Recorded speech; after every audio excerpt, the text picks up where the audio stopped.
দেখ প্র্যাকটিক্যালি এখানে যে ফর্মুলাগুলো নিয়ে আলোচনা করব বা যে প্রশ্নগুলো মানে টেস্ট পেপার করতে গিয়ে পরপর পেয়েছি, সেইখানে কিন্তু মূলত আমি দেখলাম যে relative lowering of vapour pressure মানে বাষ্পচাপের আপেক্ষিক অবনমন, স্ফুটনাঙ্কের উন্নয়ন, হিমাঙ্কের অবনমন, অভিস্রবণ চাপ, তারপরে ওই যে একদম শেষে ভ্যান্ট অফ ফ্যাক্টর দিয়ে degree of dissociation calculation, degree of association calculation, এই ধরনের সমস্ত রকমের অঙ্ক, সমস্ত রকমের প্রবলেম কিন্তু এই জায়গায় আছে। তো অতএব প্রথম যে প্রশ্নটা এখানে রয়েছে, প্রথম প্রশ্নটা অ্যাকচুয়ালি বলেছে যে প্রথম প্রশ্নটা এখানে অ্যাকচুয়ালি বলেছে যে 373 কেলভিন উষ্ণতায় গ্লুকোজের একটি লঘু জলীয় দ্রবণের বাষ্পচাপ 750 মিলিমিটার অফ মার্কারি, মানে সলিউশনের ভেপার প্রেসার বলে দিয়েছে 750 মিলিমিটার অফ মার্কারি, বলছে গ্লুকোজের মোল ভগ্নাংশ বার কর। তো সলিউশনের ভেপার প্রেসার বলে দিয়েছে, আর আমার এখানে টেম্পারেচার কত বলেছে 373 কেলভিন মানে 100 degree Celsius.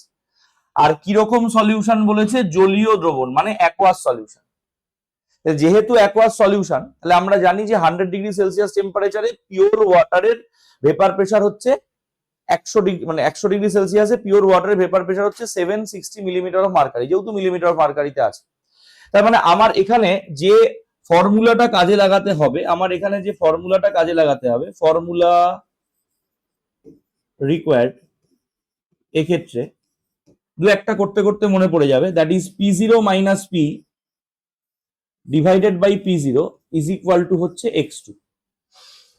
P0 minus P divided by P0 is equal to হচ্ছে x2। এটা হচ্ছে বাষ্পচাপের আপেক্ষিক অবনমনের ফর্মুলা অথবা relative lowering of vapour pressure.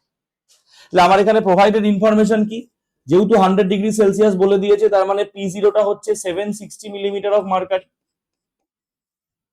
আর সলিউশনের ভেপার প্রেসার বলে দিয়েছে 750 মিলিমিটার অফ মার্কারি, আর আমাদের খুঁজে বার করতে হবে কি x2। একদম সহজ প্রশ্ন, খুঁজে বার করতে হবে আমাদের x2, একদম সহজ প্রশ্ন। তো মনে করো আমি ক্যালকুলেশনটা পরের পেজে করি, যে ফর্মুলা হলো আমাদের P0 minus P divided by P0 is equal to হচ্ছে x2। তাহলে P0টা কত বলেছে 760, Pটা কত 750, আর P0টা কত 760 ইজ ইকুয়াল টু x2। তাহলে উপরে কত হচ্ছে 10, নিচে কত হচ্ছে 760 ইজ ইকুয়াল টু x2। তাহলে 0 0 কেটে গেলে x2 এর ভ্যালুটা আমাদের কত হয়ে যাচ্ছে 1/76। তার মানে এই সলিউশনে গ্লুকোজের মোল ফ্র্যাকশন কত 1/76, তাই তো। এবার আগের অপশনে চলে আয়, দেখ তাহলে 1/76 মানে option A is the correct answer. Simple calculation, কিচ্ছু জটিলতা নেই, 1 নম্বরের ক্যালকুলেশন। তো তোকে ক্যালকুলেশনটা কিন্তু এই, এবার ব্যাপারটা হচ্ছে তুই বলবি যে এই ক্যালকুলেশনটা এত সহজ, সব দু একটা ক্যালকুলেশন মাঝখানে হয়তো একটু গুণ ভাগ করতে হতে পারে, বাট এমন কিছু ক্যালকুলেশন কিন্তু আসছে না বা আসবে না যে ক্যালকুলেশনটা উইদাউট ক্যালকুলেটর ম্যানুয়ালি করা যায় না, এরকম ক্যালকুলেশন কিন্তু আসবে না, ম্যানুয়ালি কিন্তু করা যাবে যে ক্যালকুলেশন আসবে সেটা। ঠিক আছে, হয়েছে সবার, অসুবিধা নেই এই প্রশ্নে। নেক্সট পরের প্রশ্নে যাই। তাহলে এখানে আমাদের যে ফর্মুলাটা লাগলো, এই ফর্মুলাটা কিসের ফর্মুলা, এই ফর্মুলাটা হচ্ছে relative lowering of vapour pressure, relative lowering of vapour pressure, আমাদের ফার্স্ট যে কলিগেটিভ প্রপার্টি আমরা পড়েছি সেটা। নেক্সট টাইম এই ফর্মুলাটা লাগলে যেন আজকের ক্লাসে কষ্ট করে মনে করতে না হয়, যেন ঝট করে মনে পড়ে যায়। নেক্সট পরের কোশ্চেনে যাই। বলছে 0.05 ডিগ্রি সেলসিয়াস স্ফুটনাঙ্কের উন্নয়নের জন্য 100 গ্রাম জলে কত পরিমাণ দ্রাব যোগ করতে হবে। মানে 100 গ্রাম ওয়াটার নেওয়া হয়েছে, তাতে তুই কতটা সলিউট অ্যাড করবি, what will be the value of W2, এটা ক্যালকুলেট করতে বলেছে। তোরাই করবি ক্যালকুলেশন, আমি জাস্ট সাপোর্ট করব। ক্যালকুলেট করতে বলেছে এবং তার সঙ্গে বলেছে যে স্ফুটনাঙ্কের উন্নয়ন মানে এলিভেশন অফ বয়লিং পয়েন্টটা কত বলে দিয়েছে 0.05 ডিগ্রি সেলসিয়াস। তাহলে এই প্রশ্নটার ক্ষেত্রে আমাদের ফর্মুলা রিকোয়ার্ডটা কি হবে, ফর্মুলা রিকোয়ার্ড এই প্রশ্নের ক্ষেত্রে যে ফর্মুলা লাগবে সেটা আমাদের কি, ডেল টিবি মনে পড়ছে, is equal to KB into W2 into 1000 divided by M2 into W1। This is the formula. এই ফর্মুলা বেস করে আমরা ক্যালকুলেশন করবো, আমি ডেটা লিস্ট করে দিচ্ছি, তোরা ক্যালকুলেশন করতে থাক। তাহলে এখানে কি কি ইনফরমেশন দিয়েছে? প্রথমত ডেল টিভি বলে দিয়েছে কত, ডেল টিভি বলে দিয়েছে 0.05 ডিগ্রি সেলসিয়াস, এটা হলো আমাদের ডেল টিভি। আচ্ছা W1টা কত বলে দিয়েছে? W1 বলে দিয়েছে 100 গ্রাম। W2টা তোকে ক্যালকুলেট করতে বলেছে, W2টা তোকে ক্যালকুলেট করতে বলেছে কারণ তোকে বলে দিয়েছে যে কত পরিমাণ দ্রাবক, এইটা মানেই W2। আর দ্রাবের আণবিক ভর মানে M2টা তোকে প্রশ্নে বলেই দিয়েছে 200। তাহলে ডেল টিভি বলা আছে, W1 বলা আছে, M2 বলা আছে। আরেকটা ইনফরমেশন তোকে দিয়েছে, দেখ কেবিটা প্রশ্নে বলে দিয়েছে 0.5, তাহলে কেবি ইজ ইকুয়াল টু কি? কেবি ইজ ইকুয়াল টু হচ্ছে 0.5। তাহলে এই হলো আমাদের প্রোভাইডেড ডেটা, এটা হলো আমাদের ফর্মুলা, ফর্মুলায় বসাবো, বসিয়ে W2 বার করবো। কর, ঝটপট কর।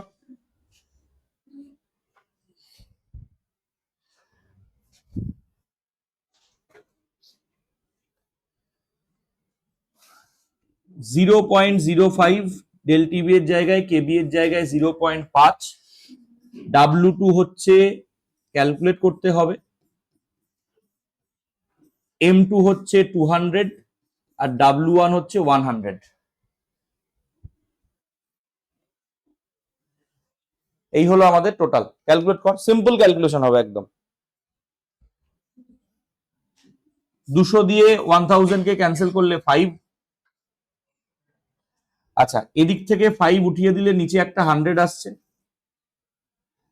আর আচ্ছা তাহলে এই 100 আর এই 100 ক্যান্সেল হয়ে গেল, এখান থেকে এই 5 আর এই 5 ক্যান্সেল হয়ে গেল। তাহলে আমার W আচ্ছা 0.5 মানে কি 5/10, তাহলে আমাদের 10/5 ইজ ইকুয়াল টু হয়ে গেল W2। 10/5 মানে W2 এর ভ্যালু কত? 2 গ্রাম। ক্যালকুলেশন নিয়ে কিন্তু তোকে খুব একটা প্রবলেমে পড়তে হবে না, তুই শুধু শেষ অবধি ক্যালকুলেশনটা করে যাবে, লাস্ট অবধি ক্যালকুলেশনটা করবি, ক্যালকুলেশন মিলবে। এমন কোনো ক্যালকুলেশন নেই যেটা ক্লাস 12-এ পড়া কোনো ছেলে মেয়ে করতে পারবে না, এরকম ক্যালকুলেশন সলিউশন থেকে নেই। ওরকম ক্যালকুলেশন থাকে যদি লগ ফগ ইনক্লুড করতে হয়, তখন গিয়ে মনে হয় একটু প্রবলেম হচ্ছে যে লগ কি করে করব বা এখানে সিম্পল গুণ, সিম্পল ডিভিশন হয়ে যাবে, বুঝা গেল? নেক্সট, তাহলে এই প্রশ্ন ক্লিয়ার, কারো অসুবিধা নেই, এগোলাম।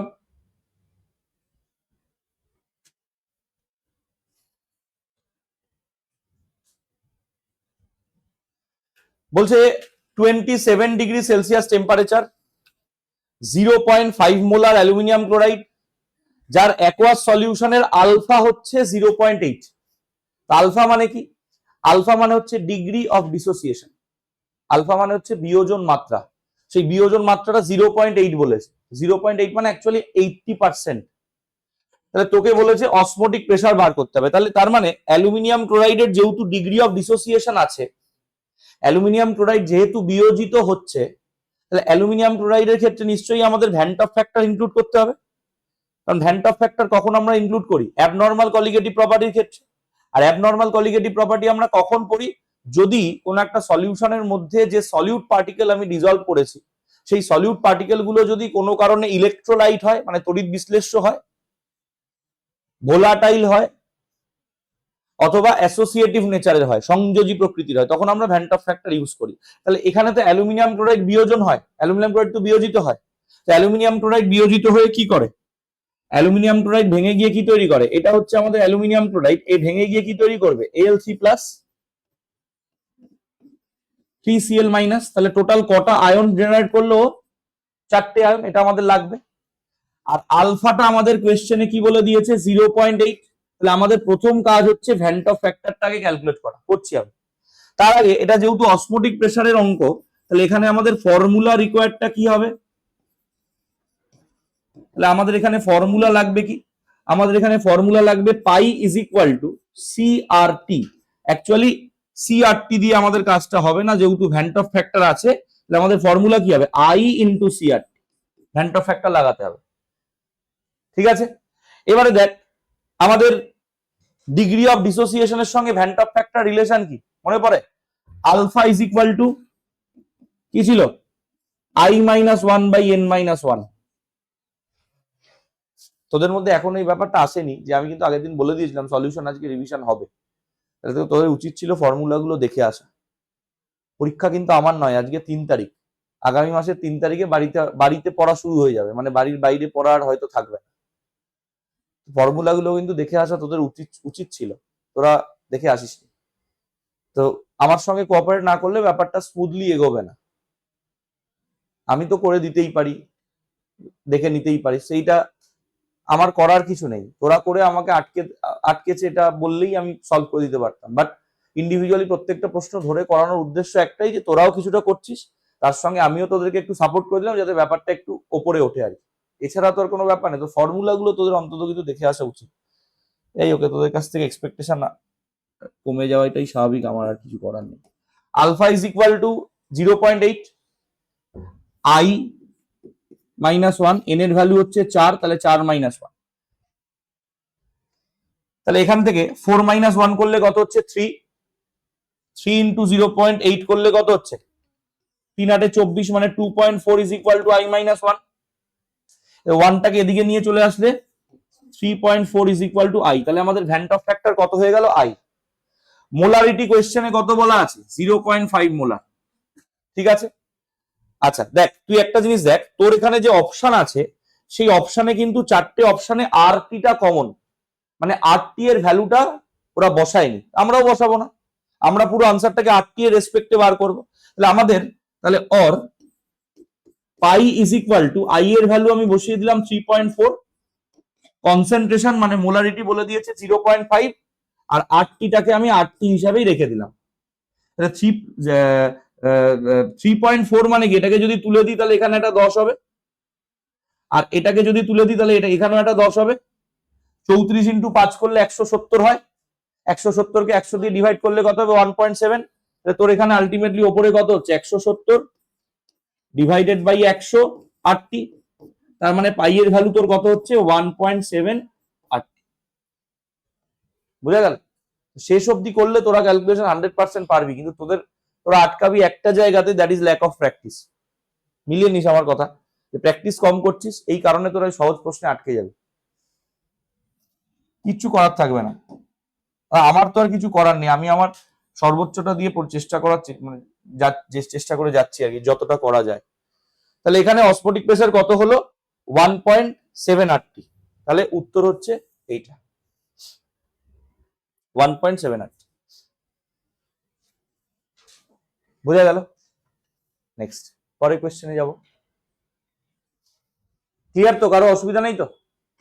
আলফা বলে দিয়েছিল, ভ্যান্ট অফ ফ্যাক্টর বার করে নিলাম, ভ্যান্ট অফ ফ্যাক্টর বার করে পাই ক্যালকুলেট করলাম। যেহেতু অপশনে আর আর টি এর ভ্যালু বসায়নি, তো অহেতুক আমার এখানে আর আর টি এর ভ্যালু বসিয়ে লাভ নেই, কারণ অপশনের সাথে তো আমাকে মেলাতে হবে। টি এর ভ্যালু যাই থাক, আর এর ভ্যালু যাই থাক, বসালে হয়তো ক্যালকুলেশনটা একটু বড় হতো, বাট অপশন তো চাইনি, আমি আর টি ধরেই আর টি এর রেসপেক্টিভ বার করলাম।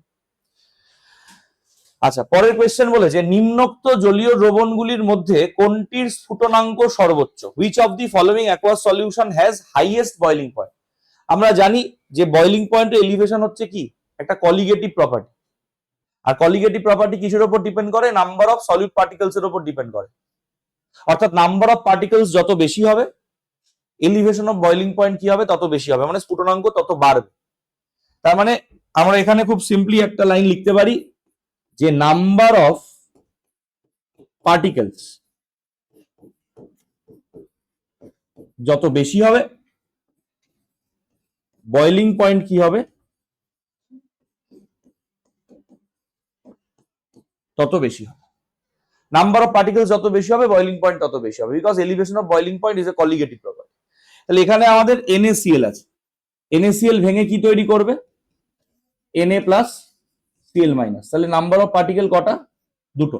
আচ্ছা, প্রথমে বলে দিই সবকটা কম্পোনেন্টের কনসেন্ট্রেশন কিন্তু 1 মোলার আছে, তাহলে কনসেন্ট্রেশন এখানে কোনো ফ্যাক্টর না। তাহলে তুই যখন কম্পেয়ার করবি প্রত্যেকেরই গাঢ়ত্ব 1 মোলার করে আছে। তাহলে এবারে অ্যামোনিয়াম নাইট্রেট ভেঙে কি তৈরি হবে? NH4 প্লাস, তার সঙ্গে তৈরি হবে NO3 মাইনাস। তাহলে 1 সেকেন্ড আমাদের n ইকুয়াল টু কত? 2। সোডিয়াম সালফেট ভেঙে কি তৈরি হবে? 2Na plus SO4 2 minus. তাহলে এখানে n এর ভ্যালু আমাদের কত হবে? 3। NaOH ভেঙে কি তৈরি হবে? Na প্লাস আর OH মাইনাস। তাহলে এখানে N এর ভ্যালু কত হবে? 2। তাহলে আমাদের নাম্বার অফ পার্টিকেল বাড়লে বয়লিং পয়েন্ট বাড়ে, তো সবচেয়ে বেশি বয়লিং পয়েন্ট এখানে কার হবে? Na2SO4। তাহলে অপশন সি, যেহেতু নাম্বার অফ পার্টিকেল বেশি। আরেকটা কথা এখানে আমি বলে রাখি, বয়লিং পয়েন্ট যেমন বাড়ে, ফ্রিজিং পয়েন্ট কিন্তু কমে যায়। নাম্বার অফ পার্টিকেল মানে কি particle? Number of solute particles, মানে দ্রাবকণার সংখ্যা যত বাড়বে বয়লিং পয়েন্ট তত বাড়বে, ফ্রিজিং পয়েন্ট তত কমবে। তাহলে তোকে যদি এখানে প্রশ্নে ফ্রিজিং পয়েন্ট জিজ্ঞাসা করতো তাহলেও কিন্তু এই অ্যাকর্ডিংলি দেখে আনসার দিতে হতো।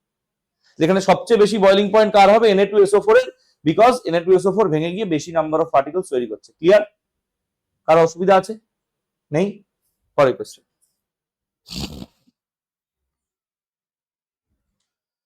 বলছে 90 গ্রাম জলে যদি আমরা 18 গ্রাম গ্লুকোজ ডিজলভ করি, 90 গ্রাম জলে যদি আমরা 18 গ্রাম গ্লুকোজ ডিজলভ করি, তাহলে দ্রবণের বাষ্পচাপের আপেক্ষিক অবনমন। তার মানে এখানে আমাদের formula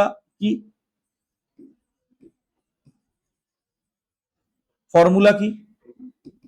P0 minus P is equal two x2। আচ্ছা, x2 এর জায়গায় তোরা কি লিখতে পারবি? N2 divided by N1 plus N2, মোল ভগ্নাংশ, মোল ফ্র্যাকশন সলিউটেড। আর মোল সংখ্যা বার করার ফর্মুলা কি? Weight taken by molecular weight, মানে গৃহীত ওজন বাই আণবিক ওজন। তাহলে N2 এর জায়গায় অটোমেটিক্যালি আমরা কি লিখতে পারি? N2 এর জায়গায় আমরা অটোমেটিক্যালি লিখতে পারি W2 বাই M2। N1 এর জায়গায় আমরা লিখতে পারি W1 বাই M1। N2 এর জায়গায় আমরা লিখতে পারি W2 বাই M2। হয়ে গেল। এবার আমাদের বাষ্পচাপের আপেক্ষিক অবনমন, মানে এই গোটা বিষয়টার ভ্যালুটা বার করতে বলেছে। মানে এই পুরোটাকেই তো আমরা বাষ্পচাপের আপেক্ষিক অবনমন বা relative lowering of vapour pressure বলি। এই পুরোটা কিন্তু আমাদের ক্যালকুলেট করতে বলেছে। ওকে, তাহলে আমাদের কি কি ইনফরমেশন দেওয়া আছে? 90 গ্রাম জলে 18 গ্রাম গ্লুকোজ, মানে সলভেন্ট কি এখানে? জল, ওয়াটার। সলিউট কি এখানে? গ্লুকোজ। তাহলে আমাদের W1 কত? 90 গ্রাম। M1 কত? যেহেতু জল তার মানে 18, তাহলে W1 M1 এর পার্টটা মিটে গেল। আচ্ছা, W2 কি? W2 হচ্ছে 18, আর M2 টা কি? গ্লুকোজের মলিকুলার ওয়েট 180। আমি বারবার করে বলেছিলাম যে সলিউশন চ্যাপ্টারে কিন্তু কিছু জিনিসের মলিকুলার ওয়েট বারবার ঘুরে ফিরে আসবে সলিউটে, যেমন ইউরিয়া 60, যেমন গ্লুকোজ 180, যেমন সুক্রোজ 342। এরকম কমন কয়েকটা জিনিসের মলিকুলার ওয়েট একটু মনে রাখলে তোদের সুবিধা হবে কাজ করতে। তাহলে এখানে এটা গেল। তাহলে এবারে আমাদের কি করতে হবে? আমাদের বার করতে কি বলেছে? আমাদের বার করতে বলেছে P0 minus P divided by P0, এই পুরোটার ভ্যালু বার করতে বলেছে। তো আমরা কি করবো? দেখ, ক্যালকুলেশনটা শেষ অবধি নিয়ে যেতে হবে। P0 minus P by P0 is equal to, আমি ডিরেক্ট ফর্মুলায় বসাচ্ছি। ওপরে আছে W2 by M2। W2 by M2 মানে কি? 18 বাই 180। নিচে আছে 90 বাই 18 প্লাস 18 বাই 180। তাহলে 18 বাই 180 মানে কি? 0.1। আর 90 বাই 18 মানে কি? 5 18 90, তাই তো? তাহলে তোর ক্যালকুলেশন আলটিমেটলি কি হচ্ছে? তোর ওপরেরটা হয়ে যাচ্ছে 0.1 আর নিচেরটা হয়ে যাচ্ছে 5 প্লাস 0.1। তার মানে কত?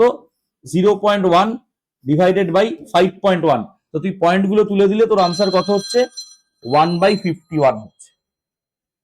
1/51।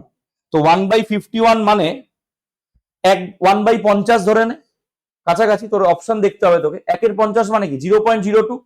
1/51 মানেও তোর কি হবে? 0.02 এর আশেপাশেই হবে। দেখ, 0.02 এর আশেপাশে একটাই উত্তর আছে। 1/50 মানে কি? 1/50। এটা তো পারবি সবাই। 1/50 মানে কি? 1/5 মানে 0.2, আর 10 দিয়ে ভাগ করলে 0.02। 1/50 যদি 0.02 হয়, তাহলে 1/51 তো 0.02 এর আশেপাশেই হবে। তোর এখানে আনসার কি হবে? 0.02 অপশন। বোঝা গেল? বোঝা গেল কিভাবে করলাম? ফর্মুলা ধরে ধরে অঙ্কটাকে শেষ অবধি যেতে হবে, এবং এটা সময় সাপেক্ষ। বাড়িতে ধৈর্য ধরে বসতে হবে। ওই 5 মিনিট পরে আমার কাজ আছে, আমাকে বেরোতে হবে, আমাকে মোবাইল নিয়ে বসতে হবে, ওই চিন্তা ভাবনা নিয়ে অঙ্ক প্র্যাকটিস করতে বসলে হবে না। ধৈর্য ধরে 1 ঘন্টা সময়, যদি আধ ঘন্টা পাস, আধ ঘন্টা, তাতে 3টে অঙ্ক হলে 3টে অঙ্ক কর, কাজে দেবে। কিন্তু পাশে মোবাইল চালিয়ে, কানে হেডফোন লাগিয়ে বসে 3 ঘন্টা ধরে বসে আছি, বাড়ির লোককে বলছি যে আমি তো 4 ঘন্টা ধরে পড়ছি, টুপিটা নিজেকেই দিচ্ছিস, বাড়ির লোকের কোনো ক্ষতি এতে হবে না, যা ক্ষতি হওয়ার তোরই হবে। যদি ভালো না লাগে পড়তে, 8 ঘন্টা ভালো লাগলে 8 ঘন্টা পর, বাকি 2.5 ঘন্টা মোবাইল নিয়ে বসে থাক, কিন্তু 8 ঘন্টা ভালো করে পড়। মোবাইল নিয়ে আর বই নিয়ে একসঙ্গে পড়তে বসিস না। আর কয়েকটা দিন বাকি, আজকে 3 তারিখ, এই মাসে আর 26-27 দিন আছে, আর ওই মাসে যে কটা দিন আছে, এই কটা দিন কিন্তু নিজেদেরকে চোখ কান বন্ধ করে পড়ার সময়। আর তো ক্লিয়ার প্রত্যেকের?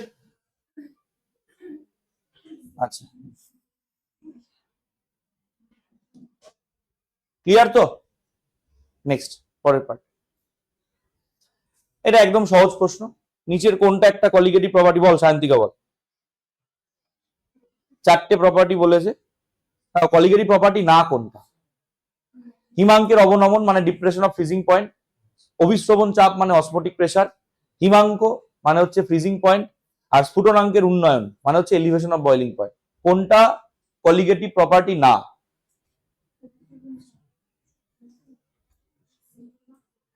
Freezing point. হিমাঙ্কের অবনমন মানে হচ্ছে ডেলটিএফ, এটা একটা কলিগেটিভ প্রপার্টি। অভিশ্রবণ চাপ হচ্ছে পাই, এটা একটা কলিগেটিভ প্রপার্টি। স্ফুটনাঙ্কের উন্নয়ন হচ্ছে ডেলটিভি, এটা একটা কলিগেটিভ প্রপার্টি। কলিগেটিভ প্রপার্টি না কোনটা? হিমাঙ্ক। বুঝা গেল?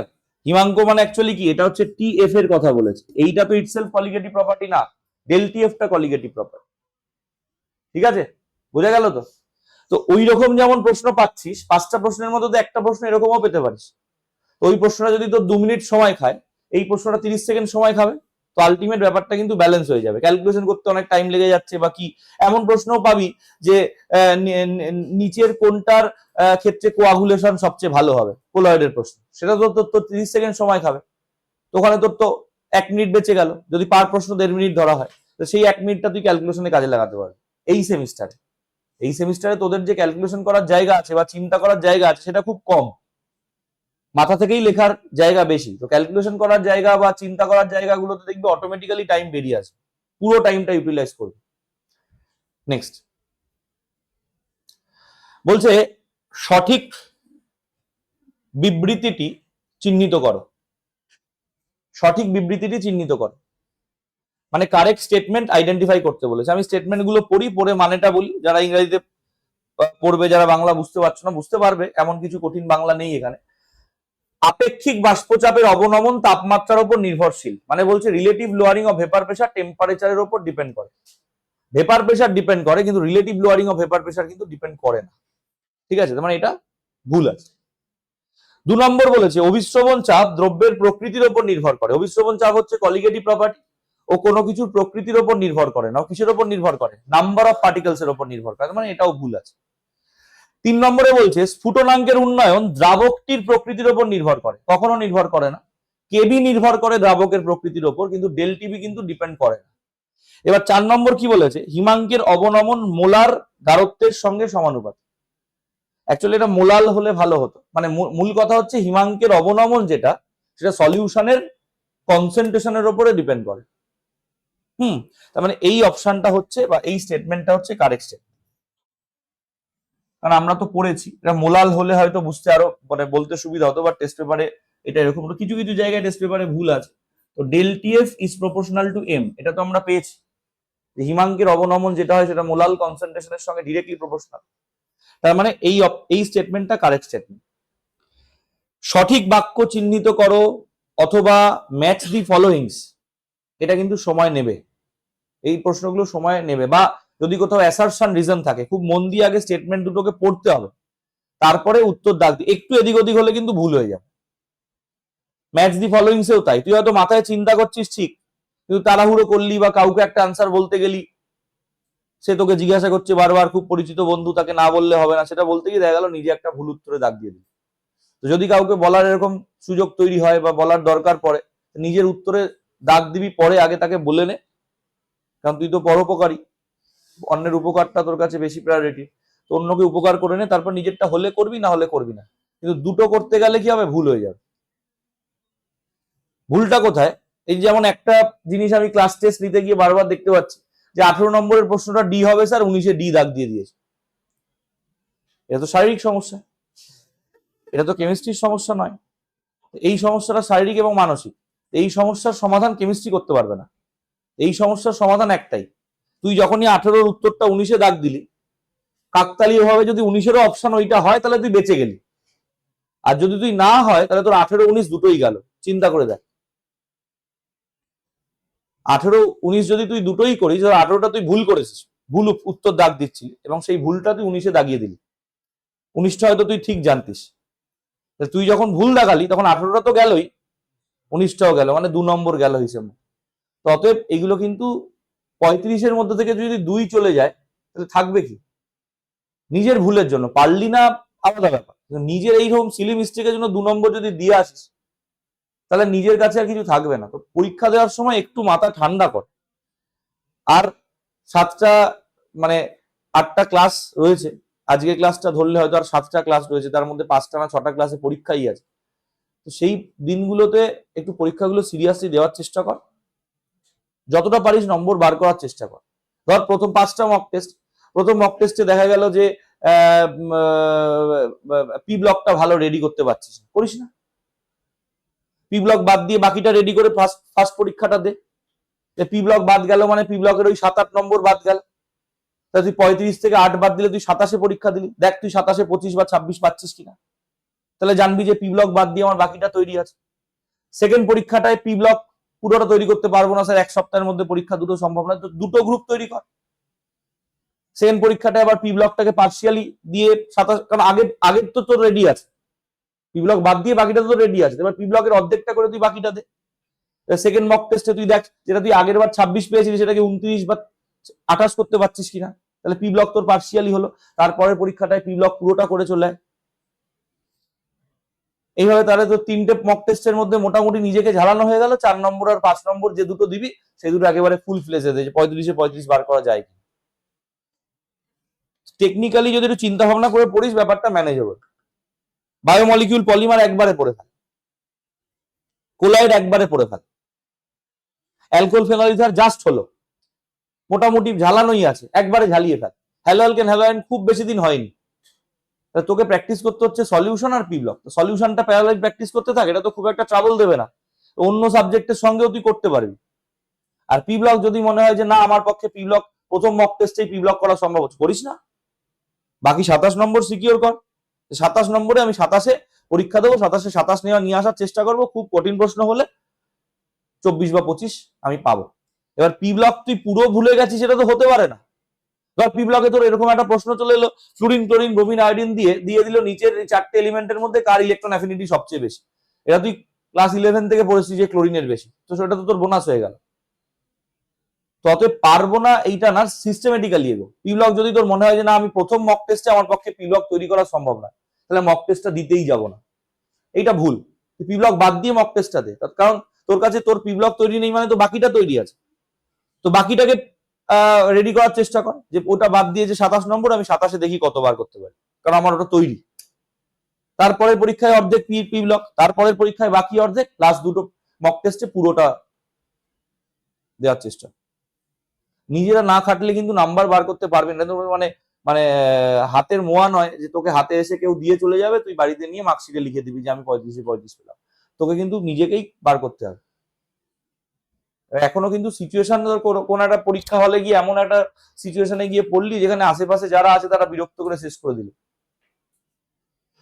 সেটা কিন্তু রিফ্লেক্ট করবে নিজের মানে রেজাল্টে। আমি চাইছি যে এটা যেন না হয়। এত পরিশ্রম করার পর যদি তোদের রেজাল্ট খারাপ হয়, এর থেকে কষ্টের আমার কাছে আর কিছু নেই। আমি মাঝে মাঝে ভাবি যে এই যে মানে দেখি যখন যে মানে আমি হয়তো এখানে বসে বসে টাইপ করেই যাচ্ছি, মাঝখানে একটা হোয়াটসঅ্যাপ দেখলাম যে আমি যাদের জন্য টাইপ করছি তারা ঘুরছে, খাওয়া দাওয়া করছে। আমি হিংসা করছি না, বাট আমি ভাবি যে আমার থেকে তো বেশি তোদের হওয়ার কথা, কিন্তু বয়সের জন্য তোদের মধ্যে সেই ম্যাচুরিটিটা এখনো আসেনি, এটাও স্বাভাবিক। কিন্তু আমি একটা জায়গায় মানে আমার আশঙ্কা হচ্ছে যে এই চক্করে, মানে অ্যাকচুয়ালি এতদিন তোরা যে সিস্টেমের সঙ্গে অভ্যস্ত, এই সিস্টেমটা তো পুরোপুরি নতুন। চক্করে রেজাল্টটা খারাপ হয়ে গেলে কি হবে, তোরা কম্পিটিশনে পিছিয়ে পড়বি, আর কিছু না, আর কিছু না। কারণ আর যাই হোক আমার ওপরে দায় চাপাতে গেলে একবার মনে হয় জিভ আটকাবে যে স্যার পড়ায়নি, এইটা বলতে গেলে একবার জিভে আটকাবে, মানে যদি একেবারে মানে শরীরে মানুষের রক্ত থেকে থাকে তাহলে একবার জিভ আটকাবেই, তারপরে হয়তো বলে দিতে পারে, বাট একবার জিভ আটকাবে যে আমি পড়াইনি বা আমি এফোর্ট দিইনি, আমি আমারটা দিয়ে যাচ্ছি এবং শেষ যতদিন চলবে আমি দিয়েও যাব। অতএব আমি বলছি যে বাড়িতে একটু প্র্যাকটিসটা বাড়ায়, একটু সিরিয়াসনেসটা নিয়ে আয়, প্রচুর পড়তে হবে না, সিলেক্টিভ ওয়েতে অল্প অল্প অল্প অল্প করে রেডি করতে থাক, দেখ তৈরি হয়ে যাবে। এই মাত্র কটা দিন ভেরি ভেরি ভাইটাল, তোরা মানে কিভাবে সময় নষ্ট করতে পারিস এই 20টা দিন, আমি মানে আমার তো হিসেবে আসছে না। যাই হোক, স্ফুটনাঙ্কের উন্নয়ন ধ্রুবক বা কেবি এর ইউনিট, কেবি এর ইউনিট কি? Kelvin KG mole inverse, kelvin KG mole inverse. কারণ ফর্মুলাটা কি ছিল, মানে এক্সপ্রেশনটা কি ছিল? Del TB is equal to KB into M. তাহলে ডেল টিবি এর ইউনিটটা কি? কেলভিন ধরে নিলাম, আর কেবি এর ইউনিট মোলালিটির ইউনিট কি? মোল প্রতি কেজি। তাহলে অটোমেটিক্যালি কেবি এর ইউনিট কি হলো? Kelvin KG mole inverse. তাহলে কেলভিন কেজি মোল ইনভার্স মানে অপশানে। দেখ এটাও কিন্তু 30 সেকেন্ডের প্রশ্ন, এটাও দেখেই বলে, কিন্তু অপশনগুলো দেখ, চোখ ধাঁধিয়ে যেতে পারে। তো ভালো করে যেটা তোর মনে হলো একবার ভালো করে দেখ, ঠিক দেখছি তো, দেখে তারপরে দেখ, কারণ সবগুলো তো কাছাকাছি, তুই যদি একটু এদিক ওদিক করিস তাহলে চোখ ধাঁধিয়ে যাবে। ম্যাচ দি ফলোইংসেও তাই হবে, একেরটা 3, দুয়েরটা 4, তিনেরটা 1, সব অপশন এরকম রয়েছে। তুই ঠিক চিন্তা করলি ঠিক, কিন্তু দেখা গেল চোখ ধাঁধিয়ে গেল, ভুল উত্তরে দাগ দিয়ে দিলি, 1 নম্বর গেল। তো একটু কেয়ারফুল, নাম্বার তোদের আসবে, আমার কিছু না। যাই হোক, এবার এখানে বলেছে 0.01 মোলার গ্লুকোজ দ্রবণের তুলনায় 0.01 মোলার MgCl2 দ্রবণের হিমাঙ্কের অবনমনের মান প্রায়। অ্যাকচুয়ালি এখানে ব্যাপারটা কিভাবে হবে, গ্লুকোজ হচ্ছে একটা নন ইলেকট্রোলাইট, ও আয়নে ভাঙবে না, আর ম্যাগনেসিয়াম ক্লোরাইড হচ্ছে একটা ইলেকট্রোলাইট, ও আয়নে ভেঙে যাবে, ভেঙে গিয়ে কি তৈরি করবে? Mg2 plus 2Cl minus ion তৈরি করবে, Mg2 plus 2Cl minus ion তৈরি করবে। তাহলে এবারে আমরা যদি বলি, দেখ তাহলে ফর গ্লুকোজ, ফর গ্লুকোজ কি আছে? 0.01 molar. R for MgCl2, for MgCl2 এটা আছে 0.01 মোলার। তো গ্লুকোজ যেহেতু নন ইলেকট্রোলাইট, তার মানে ওর ক্ষেত্রে ভ্যান্ট অফ ফ্যাক্টরের ভ্যালু কত? 1। কারণ যারা নন ইলেকট্রোলাইট, যারা তড়িৎ অবিশ্লেষ্য, তাদের ক্ষেত্রে তো ভ্যান্ট অফ ফ্যাক্টরের ভ্যালুটা 1ই হয়। ওদের ক্ষেত্রে ভ্যান্ট অফ ফ্যাক্টরের ভ্যালু কত? 1, মানে 1। আর magnesium chloride electrolyte, magnesium chloride ভেঙে কি তৈরি করবে? Mg2 প্লাস তৈরি করবে, তার সঙ্গে তৈরি করবে 2Cl মাইনাস। আমি যদি কনসিডার করি 100%ও ভেঙে গেছে, তার মানে ওর N এর ভ্যালু যদি 3 হয়, তাহলে ওর I এর ভ্যালুও হবে 3, হ্যাঁ কি না? 3 তো। তাহলে এটার ক্ষেত্রে del TF is equal to আমাদের ফর্মুলা কি? KF ইন্টু এম, আর সামনে একটা I আছে। আর এটার ক্ষেত্রে del TF dash is equal to কি? I into KF into M. এবার দুজনেরই কনসেন্ট্রেশন মোটামুটি সেম আছে, আর কেএফটা তো কনস্ট্যান্ট। তাহলে এখানে তুই টিএফটা কি লিখতে পারলি? KF ইন্টু এম লিখতে পারলি। আর এটার ক্ষেত্রে তুই কি লিখতে পারলি? 3KF ইন্টু এম লিখতে পারলি। এবার তোকে কি বলেছে দেখ, গ্লুকোজ আর MgCl, মানে গ্লুকোজের রেসপেক্টে MgCl কত গুণ। তাহলে তোকে কি করতে হবে, তুই এখানে কি করলি? Del TF dash divided by del TF is equal to কি? ইজ ইকুয়াল টু হচ্ছে 3KFM ডিভাইডেড বাই KFM। তাহলে এখান থেকে তুই কি বলতে পারছিস? Del TF dash is equal to 3 into del TF. তার মানে প্রায় কত গুণ? প্রায় 3 গুণ, কারণ এটা একটা আয়ন তৈরি করে, এটা 3টে আয়ন তৈরি করে, তাহলে এর যা হবে ওর অটোমেটিক্যালি কি হবে? প্রায় 3 গুণ হবে। তার মানে অপশন কি হবে? Option C. বোঝা গেল কিভাবে করলাম? কারণ এটা গ্লুকোজ, এটা হচ্ছে ম্যাগনেসিয়াম ক্লোরাইড, গ্লুকোজের রেসপেক্টে ম্যাগনেসিয়াম ক্লোরাইডের অবনমন বেশি হবে, এবং অবনমনটা কত? গ্লুকোজের যা হচ্ছে তার 3 Times, because A non electrolyte, একটাই পার্টিকেল নিয়ে বসে থাকে, আর এ হচ্ছে ইলেকট্রোলাইট, এ 3টে পার্টিকেল নিয়ে বসে থাকে, Mg2 + 2Cl-, তাহলে 3 গুণ হয়ে গেল। বোঝা গেল? নেক্সট পরের কোয়েশ্চেন। আচ্ছা, বলছে কোন ক্ষেত্রে ডেলএইচ মিক্সিং লেস দ্যান 0 হবে?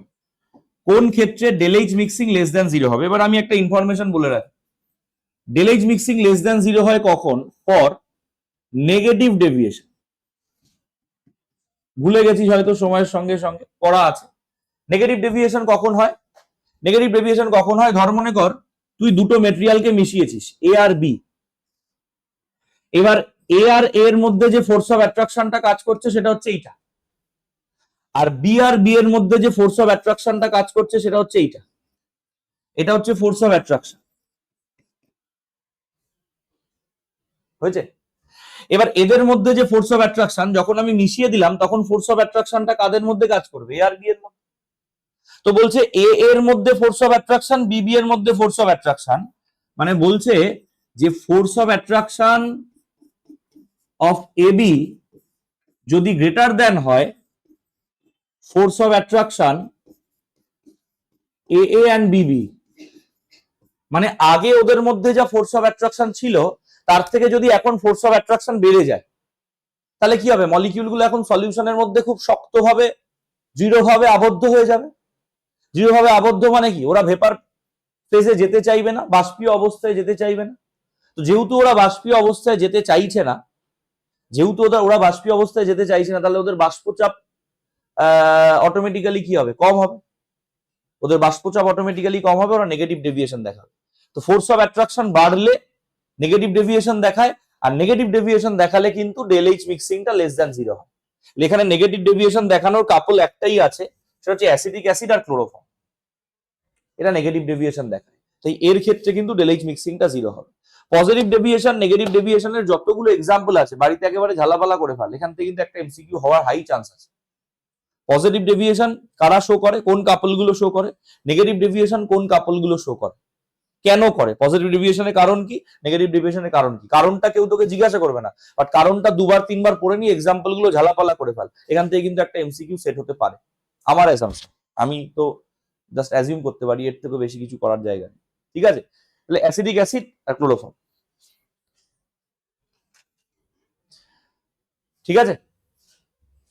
কারণটাও বলে দিতে পারি, অ্যাসিডিক অ্যাসিড হাইড্রোজেন বন্ডিং এ থাকে আর ক্লোরোফর্ম ডাইপোল ডাইপোল ইন্টারাকশনে থাকে। এবার অ্যাসিডিক অ্যাসিড আর ক্লোরোফর্ম যখন মিশবে, অ্যাসিডিক অ্যাসিডের সঙ্গে ক্লোরোফর্মের একটা হাইড্রোজেন বন্ড তৈরি হবে, মানে একটা অ্যাডিশনাল ফোর্স অফ ইন্টারাকশন বাড়বে। ফোর্স অফ অ্যাট্রাকশন বাড়ছে মানেই নেগেটিভ ডেভিয়েশন হবে, আর নেগেটিভ ডেভিয়েশন মানে ডেলএইচটা 0। বুঝা গেছে? নেক্সট পরেরটা, এটাও আবার একদম 30 সেকেন্ডের প্রশ্ন। কোনটা টেম্পারেচারের উপর ডিপেন্ড করে না? একটাই আছে, molality option. Normality, molarity, formality এগুলো সব টেম্পারেচারের উপর ডিপেন্ড করে। একদম কমন প্রশ্ন, ছোটবেলার প্রাইমারি লেভেলের প্রশ্ন। টেম্পারেচার ইন্ডিপেন্ডেন্ট কোনটা? মোলালিটি, বিকজ মোলালিটি সলভেন্টের মাসের উপর ডিপেন্ড করে, ভরের উপর নির্ভর করে, তাই মোলালিটি হচ্ছে টেম্পারেচার ইন্ডিপেন্ডেন্ট। বোঝা গেল? এইগুলো কিন্তু 30 সেকেন্ডে তোকে বার করে নিতে হবে, পেরেও যাবি। পরের প্রশ্ন দেখ, 178.2 গ্রাম জলে 18 গ্রাম গ্লুকোজ যদি ডিজলভ করা হয়, তাহলে 100 ডিগ্রি সেলসিয়াস উষ্ণতায় ওই দ্রবণের বায়ুর চাপ হবে, মানে বাষ্প চাপ হবে অ্যাকচুয়ালি। তার মানে ওয়ান সেকেন্ড, এখানে ফর্মুলা আমাদের কি? ফর্মুলা এখানে ফর্মুলা আমাদের কি? Relative lowering of vapour pressure, P0 minus P by P0 is equal to, এগুলো কিসে আছে? সব MMHG তে আছে, যাই হোক, ইজ ইকুয়াল টু, একবারে লিখবো ফর্মুলাটা, W2 by M2 W1 by M1 W2 by M2। এই হলো আমাদের ফর্মুলা। এবার আমাকে বার করতে হবে কি? P বার করতে হবে। কথা বন্ধ। P বার করতে হবে। যেহেতু 100 ডিগ্রি সেলসিয়াস টেম্পারেচার বলা আছে, তো 100 ডিগ্রি সেলসিয়াস টেম্পারেচারে পিওর ওয়াটারে ভেপার প্রেসার কত? মিলিমিটার অফ মার্কারিতে 760 মিলিমিটার অফ মার্কারি। এবার তুই যদি বলিস যে আমি মিলিমিটার অফ মার্কারি নেবো কেন, কমন সেন্স, কারণ অপশনগুলো সব মিলিমিটার অফ মার্কারিতে আছে, তো তোকে 760ই নিতে হবে। এখানে তুই 76 সেন্টিমিটার বা 1 ATM নিতেই পারিস, বাট সেক্ষেত্রে উত্তরের সঙ্গে মিলবে না, উত্তরে গিয়ে তোকে আবার কনভার্ট করতে হবে। তো তুই 760 নিয়ে নিলি। আচ্ছা, তোর গ্লুকোজ আছে 18 গ্রাম আর জল আছে 178.2 গ্রাম। তার মানে আমি এখানে সিম্পলি আগে একটু কাজটা ছোট করার জন্য আমার এখানে তাহলে W2/M2 এর ভ্যালুটা কত হবে? 18/180, কারণ W2 মানে গ্লুকোজের পরিমাণ, গ্লুকোজ কত গ্রাম আছে? 18 গ্রাম, গ্লুকোজের মলিকুলার ওয়েট কত? 180, তাহলে W2/M2 এর ভ্যালুটা আমাদের সিম্পলি কত হয়ে গেল? 0.1 হয়ে গেল। এবার W1/M1 টা কি? W1/M1 জল মানে 178.2 ডিভাইডেড বাই 18, তো 178.2 ডিভাইডেড বাই 18, এটাকে তুই যদি সিম্পলিফাই করিস তাহলে তোর পরের কাজটা একদম সংক্ষেপে হয়ে যাবে। তো এটাকে তুই তুলে দে, মনে কর এখানে 0 এসে গেল, এবার তুই ক্যান্সেল করতে থাক। তো তুই 3 দিয়ে কর, 3 6 18, এটা 3 দিয়ে করলে কত হচ্ছে? 3 5 15, 3 9 27, 3 4 12 হলো। আচ্ছা, আবার যদি আমি এটাকে 3 দিয়ে করি তাহলে এটা কত হচ্ছে? 3 3 9 27, 3 8 24, এটা 3 দিয়ে করলে কত? 20। এবারে 2 দিয়ে করতে হবে, তাই তো? 2 দিয়ে করলে কত হচ্ছে? 99, আর নিচে হচ্ছে কত? 10। তার মানে তোর W1/M1 কত হলো? 9.9। দেখ, তোরা প্রথমেই এখানে যারা বসে আছে প্রথমেই ভেবে নেবে যে 178.2, রে বাবা কি করে করবো, 18 দিয়ে ভাগ করতে পারবো না। শেষ অব্দি করলি না, দেখ শেষ অব্দি করে 9.9 আসবে। এবারে তাহলে তোর ক্যালকুলেশন কি আসছে? P0 minus P/P0 is equal to কি? ওপরে 0.1, আর নিচে কত? 9.9 প্লাস 0.1, 9.9 প্লাস 0.1 করলে কত হলো? 10। যারা প্রশ্ন সেট করবে তারা তোদের ক্যালকুলেশন করার মতন করেই প্রশ্ন দেবে, তারা কেউ তোদের শত্রু নয় যে এমন একটা প্রশ্ন দিয়ে দিল যেটা তোরা সলভ করতে পারলি না, এখানে এরকম জায়গা নেই। তো এবারে তুই ভ্যালুগুলো বসা, 760 minus P divided by 760 is equal to, এটা একবারে কর। আচ্ছা ঠিক আছে, এই এই তোর হিসেব মতন হচ্ছে কত না? 0.01, ঠিক আছে? 0.01 মানে কি? আমি যদি এটাকে তুলে দিই এটা 100 হয়ে যাবে। এবার 760 কে উপরে পাঠিয়ে দিলে তাহলে আমার এখানে কি হচ্ছে? 760 minus P is equal to, আমি একবারে করব 7.6 করব, 760 উপরে চলে গেল, 0 0 কেটে গেল, 76/10, তারপরে 7.6, 7.6 কে তুই এদিকে নিয়ে আয় পি, তাহলে হয়ে যাচ্ছে কত? 752.4। জাস্ট বিয়োগ করবি 760 থেকে, 760 মাইনাস 7.6, 6 আছে 10 হবে 4 হলে হাতে 1, 7 আর 8, 8 আছে 2, 752, 752.4, 752.4 মিলিমিটার অফ মার্কারি। অপশন কি হবে? অপশন। ক্যালকুলেটর কিন্তু লাগেনি এবং এমন আমাকে কিছু ভাগও করতে হয়নি, আমি শুধু কাটাকুটি করেছি, ছোটবেলা থেকে শিখেছি 7 8। বোঝা গেল? শুধু যেখানে 10 চলে আসবে বা 10 বা 100 চলে আসলো তারপরে আর কাটাকুটিটাকে এগোবি না, কারণ 10 100 থাকলে কি হবে? তোর পয়েন্ট সরানোটা সহজ হবে। দশমিকের পরে 1 ঘর 2 ঘর 4 ঘর যা হবে সরিয়ে দিবি, 10 100 কে কাটবি না, বাকিটা তুই নিজের মতন করতে থাক। এবার এই যে ধারণাগুলো, এগুলো তোদের থাকার কথা, মানে আমি হয়তো একটু বাড়িয়েই বলছি, এগুলো হয়তো তোদের আছেও, বাট এই জিনিসগুলো আরো ডেভেলপ হবে প্র্যাকটিস করলে। একটু প্র্যাকটিস কর, দেখ প্রশ্নগুলো মানে সলিউশন চ্যাপ্টারটাও দাঁড়িয়ে যাবে। সলিউশন কোলয়েড মিলে 8, মাথায় রাখিস কিন্তু, মানে সলিউশন কোলয়েড মিলে যা নাম্বার আসে তার সঙ্গে বায়োমলিকিউল বা পলিমার যোগ করলেই 5 মার্কস উঠে যায়। পরীক্ষা দেওয়ার পর ফেল করার অপশন কারণ নেই। সে যদি আবার কিছু না লেখে, পরীক্ষা হলে গিয়ে বসে থেকে চলে এলো, তাহলে সে ফেল করে যাবে। কিন্তু গিয়ে পরীক্ষা হলে উত্তর দিল, ইচ্ছে করে ভুল উত্তর যদি না দেয় তাহলে ফেল করার কোনো অপশন কিন্তু এখানে নেই। তার জন্য এই সময়টা প্র্যাকটিস করতে হবে। নেক্সট, ওয়ান সেকেন্ড দেখ, 200 গ্রাম জল। আচ্ছা, আগের প্রশ্নটা সবার ক্লিয়ার তো? ক্লিয়ার তো? ফর্মুলা কিন্তু এখানে জটিল কিছু আমি এখনো অব্দি পাইনি, মানে আমি যে কটা পেজ আজকে করিয়েছি, এবার হয়তো মঙ্গলবারে আবার বাকি পেজগুলো করাবো, তার ভিডিওটা আমি তোদের দিয়ে দেবো। তো মঙ্গলবার দিনে পরের পেজগুলো আমি করিয়ে দেবো, তোরা এইগুলো আপাতত দেখে নিলি। ওদেরকে আর এগুলো করাবো না, ওদের এই ভিডিওটা দিয়ে দেবো মঙ্গলবার দিন, আবার তো বাকিটা করাবো সেটা তো দিয়ে দেবো। দেখ 200 গ্রাম জলে 6.2 গ্রাম ইথিলিন গ্লাইকল ডিজলভ করা হলো। ওই দ্রবণের হিমাঙ্কের মান বলেছে, তার মানে আমার এখানে ফর্মুলা কি লাগবে, একটু ভেঙে লিখি ফর্মুলাটা, মনে পড়ে? TF minus TF dash is equal to কি, কেএফ ইন্টু এম এর জায়গাটা খুলে দিই, W2 into 1000 divided by M2 into W1। এটা হচ্ছে আমাদের ফর্মুলা, সিম্পল ফর্মুলা। এবারে কি কি ইনফরমেশন দিয়েছে, 200 গ্রাম জলে 6.2 গ্রাম ইথিলিন গ্লাইকল। এবার প্রথম তোর এখানে আটকাবে ইথিলিন গ্লাইকলের মলিকুলার ফর্মুলা, আটকানোর কথা না। ইথিলিন গ্লাইকলের মলিকুলার ফর্মুলা বল রাজদীপ, বল। CH2OH CH2OH, ইথেন 1,2 ডাইঅল, এটা হচ্ছে ইথিলিন গ্লাইকল। মানে ইথিলিন গ্লাইকলের মলিকুলার ফর্মুলা হচ্ছে এটা কিন্তু এই ইথিলিন গ্লাইকলও কিন্তু সলিউশনের অঙ্কে বারবার লাগে, শুনে রাখ নামটা, আর কয়েকটা দিন মনে রাখার চেষ্টা কর মাঝখানে, তারপরে ভুলে যাস। ইথিলিন গ্লাইকল হচ্ছে CH2OH CH2OH, ইথেন 1,2 ডাইঅল। এবং এর মলিকুলার ওয়েট কত হবে, মুখে মুখে হিসেব হয়, 12 আর 12 24, 2 আর 2 4, 24 আর 4 28, 1 আর 1 30, 16 আর 16 কত, তাহলে 30 আর 32 করলে কত হয় 62। তাহলে ইথিলিন গ্লাইকলের মলিকুলার ওয়েট কত হয়ে গেল 62। সবটা তোরা পারবি, শুধু শেষ অবধি কর। মলিকুলার ওয়েট হচ্ছে 62 ইথিলিন গ্লাইকল। এবারে আমাদের ডেটা কি কি দিয়েছে, W1 বলে দিয়েছে কত 200 গ্রাম, W2 তুই কত পেয়েছিস প্রশ্নে 6.2 গ্রাম, M2 মানে মলিকুলার ওয়েট যেটা তুই ক্যালকুলেট করলি 62 হয়ে গেল। আচ্ছা কেএফ কত বলা আছে 1.86 কোশ্চেনে বলা আছে, হলো। আচ্ছা আর কি লাগবে, আর লাগবে হচ্ছে টিএফ, যেহেতু জলীয় দ্রবণ বলেছে তাহলে টিএফটা হিসেব মতন কি হবে 0 ডিগ্রি সেলসিয়াস। আচ্ছা এখানে মাইনাস সাইন হবে, হ্যাঁ মাইনাস সাইন গুলো বোধহয় পড়েনি কোনো কারণে, যাই হোক আমি দেখে নিচ্ছি পরে। তাহলে এবার আমাদের ফর্মুলা কি হলো, TF minus TF dash is equal to KF W2 into 1000 divided by M2 into W1, হলো। এবারে তাহলে 0 মাইনাস টিএফ ড্যাশ 1.86 নক করছে, এটা হচ্ছে 6.2 ইন্টু 1000 62 ইন্টু 200,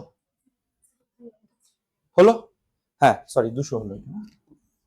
তাহলে এইটা দিয়ে এইটা 5, এইটা তুলে দিলে এখানে হচ্ছে 10, 62 ক্যান্সেল হয়ে গেল, তাহলে 5 দিয়ে এটাকে করলে 2, তাহলে TF dash is equal to কত হয়ে গেল minus 0.93 degree Celsius. Option C is the correct answer. Minus গুলো পড়েনি, আমি যে পিডিএফটা দেবো সাথে মাইনাস গুলো লিখে দেবো, বোঝা গেল? কারো অসুবিধা নেই তো, শুধু ফর্মুলায় সঠিক ডেটাটা বসাতে হবে, ক্যালকুলেশন অটোমেটিক্যালি দেখবি হয়ে যাবে। ক্লিয়ার? অসুবিধা নেই কারোর? নেক্সট,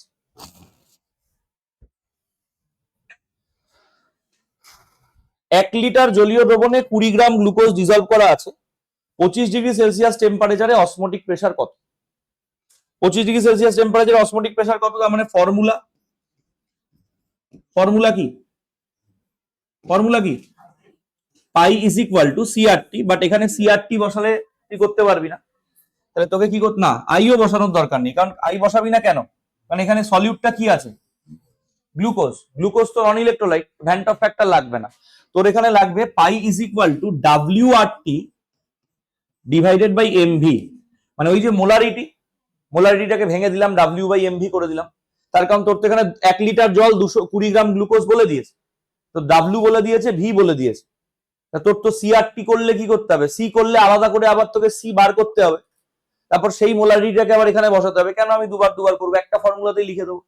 আমাদের প্রোভাইডেড ইনফরমেশন কি, W কত বলে দিয়েছে 20 গ্রাম, ভলিউম কত বলে দিয়েছে 1 লিটার,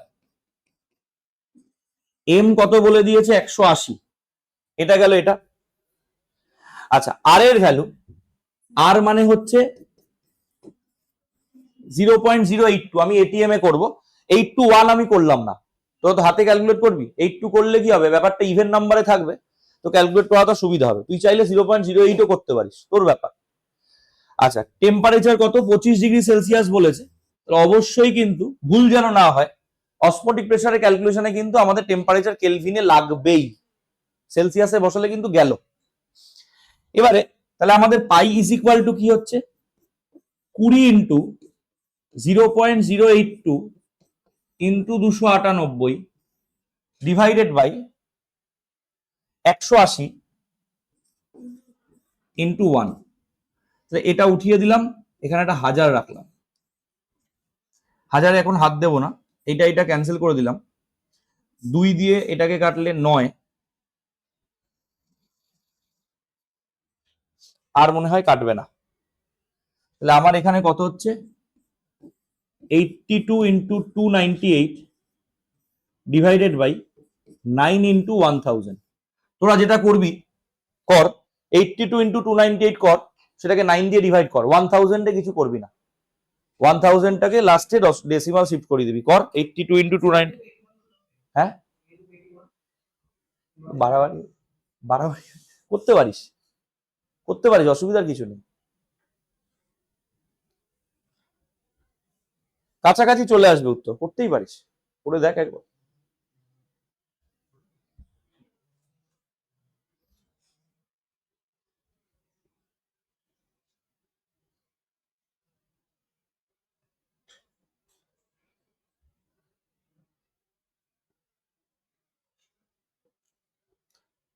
আমার মনে হয় এটা অপশন ডি হবে, 2.71, এটা 2.718 আছে।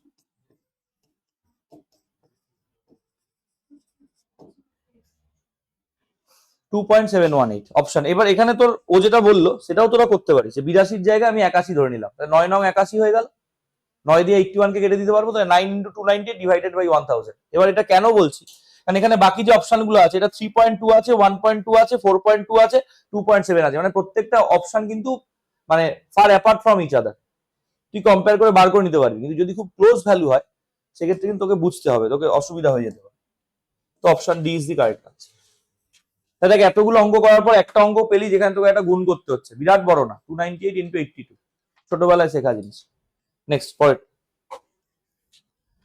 অ্যাসারশন রিজন আছে, এটাকে আমি আর ইংরেজি করতে পারিনি, আমি বলে দিচ্ছি মুখে। বলছে অ্যাসিটোন আর অ্যানিলিনের মিক্সচার, অ্যাসিটোন আর অ্যানিলিনের মিক্সচার নেগেটিভ ডেভিয়েশন দেখায়, নেগেটিভ ডেভিয়েশন, তার কারণটা কি দেখ, অ্যাসিটোনের মলিকুলার ফর্মুলা হচ্ছে এইটা, CH3 C ডবল বন্ড ও CH3, আর অ্যানিলিনের মলিকুলার ফর্মুলা হচ্ছে C6H5NH2। তাহলে এই মলিকিউলটা ডাইপোল ডাইপোল ইন্টারাকশনে থাকে, আর এই মলিকিউলটা থাকে হাইড্রোজেন বন্ডিং এ। এবার এরা যখন মিশে যাবে তখন কি হবে, এর সাথে এর হাইড্রোজেন বন্ডিং হবে, তার মানে কি ফোর্স অফ অ্যাট্রাকশন বাড়লো, আর ফোর্স অফ অ্যাট্রাকশন বাড়লে কি হয়, নেগেটিভ ডেভিয়েশন দেখায়। তার মানে মন্তব্যটা হচ্ছে সঠিক, মানে অ্যাসারশন ইজ কারেক্ট। এবার রিজনটা দেখি, বলছে অ্যাসিটোন অ্যাসিটোন অ্যানিলিন অ্যানিলিন অপেক্ষা অ্যাসিটোন অ্যানিলিনে হাইড্রোজেন বন্ধন অধিক শক্তিশালী, ডেফিনেটলি কারেক্ট।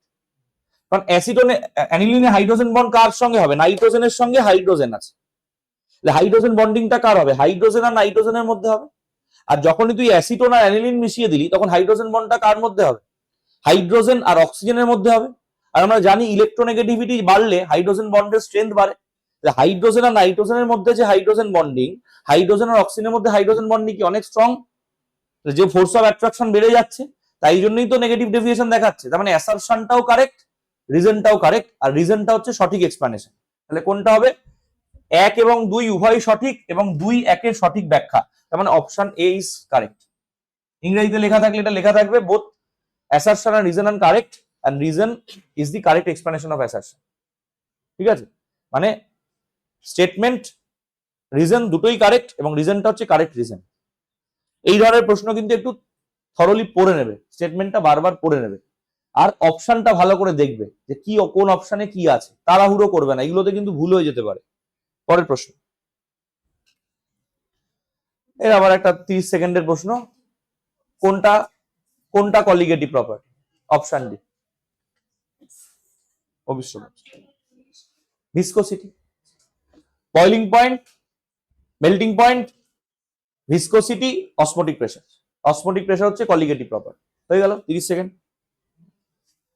নেক্সট, তড়িৎ অবিশ্লেষ্য দ্রাবের ক্ষেত্রে, মানে যদি কোনো একটা সলিউট, এটাও 30 সেকেন্ডের প্রশ্ন, যদি কোনো একটা সলিউট নন ইলেকট্রোলাইট হয়, মানে সে যদি না ভাঙে, তাহলে ভ্যান্ট অফ ফ্যাক্টর কত হবে? 1 হবে।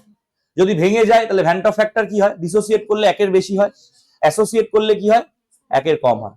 ডিসোসিয়েট করলে 1 বেশি, অ্যাসোসিয়েট করলে 1 কম। আর যদি না ভাঙে তাহলে ইকুয়াল টু 1। তাহলে এখানে কি হবে? Option A. ঠিক আছে, এখানে বলেছে তড়িৎ অবিশ্লেষ্য। তড়িৎ অবিশ্লেষ্য মানে কি? Non electrolyte.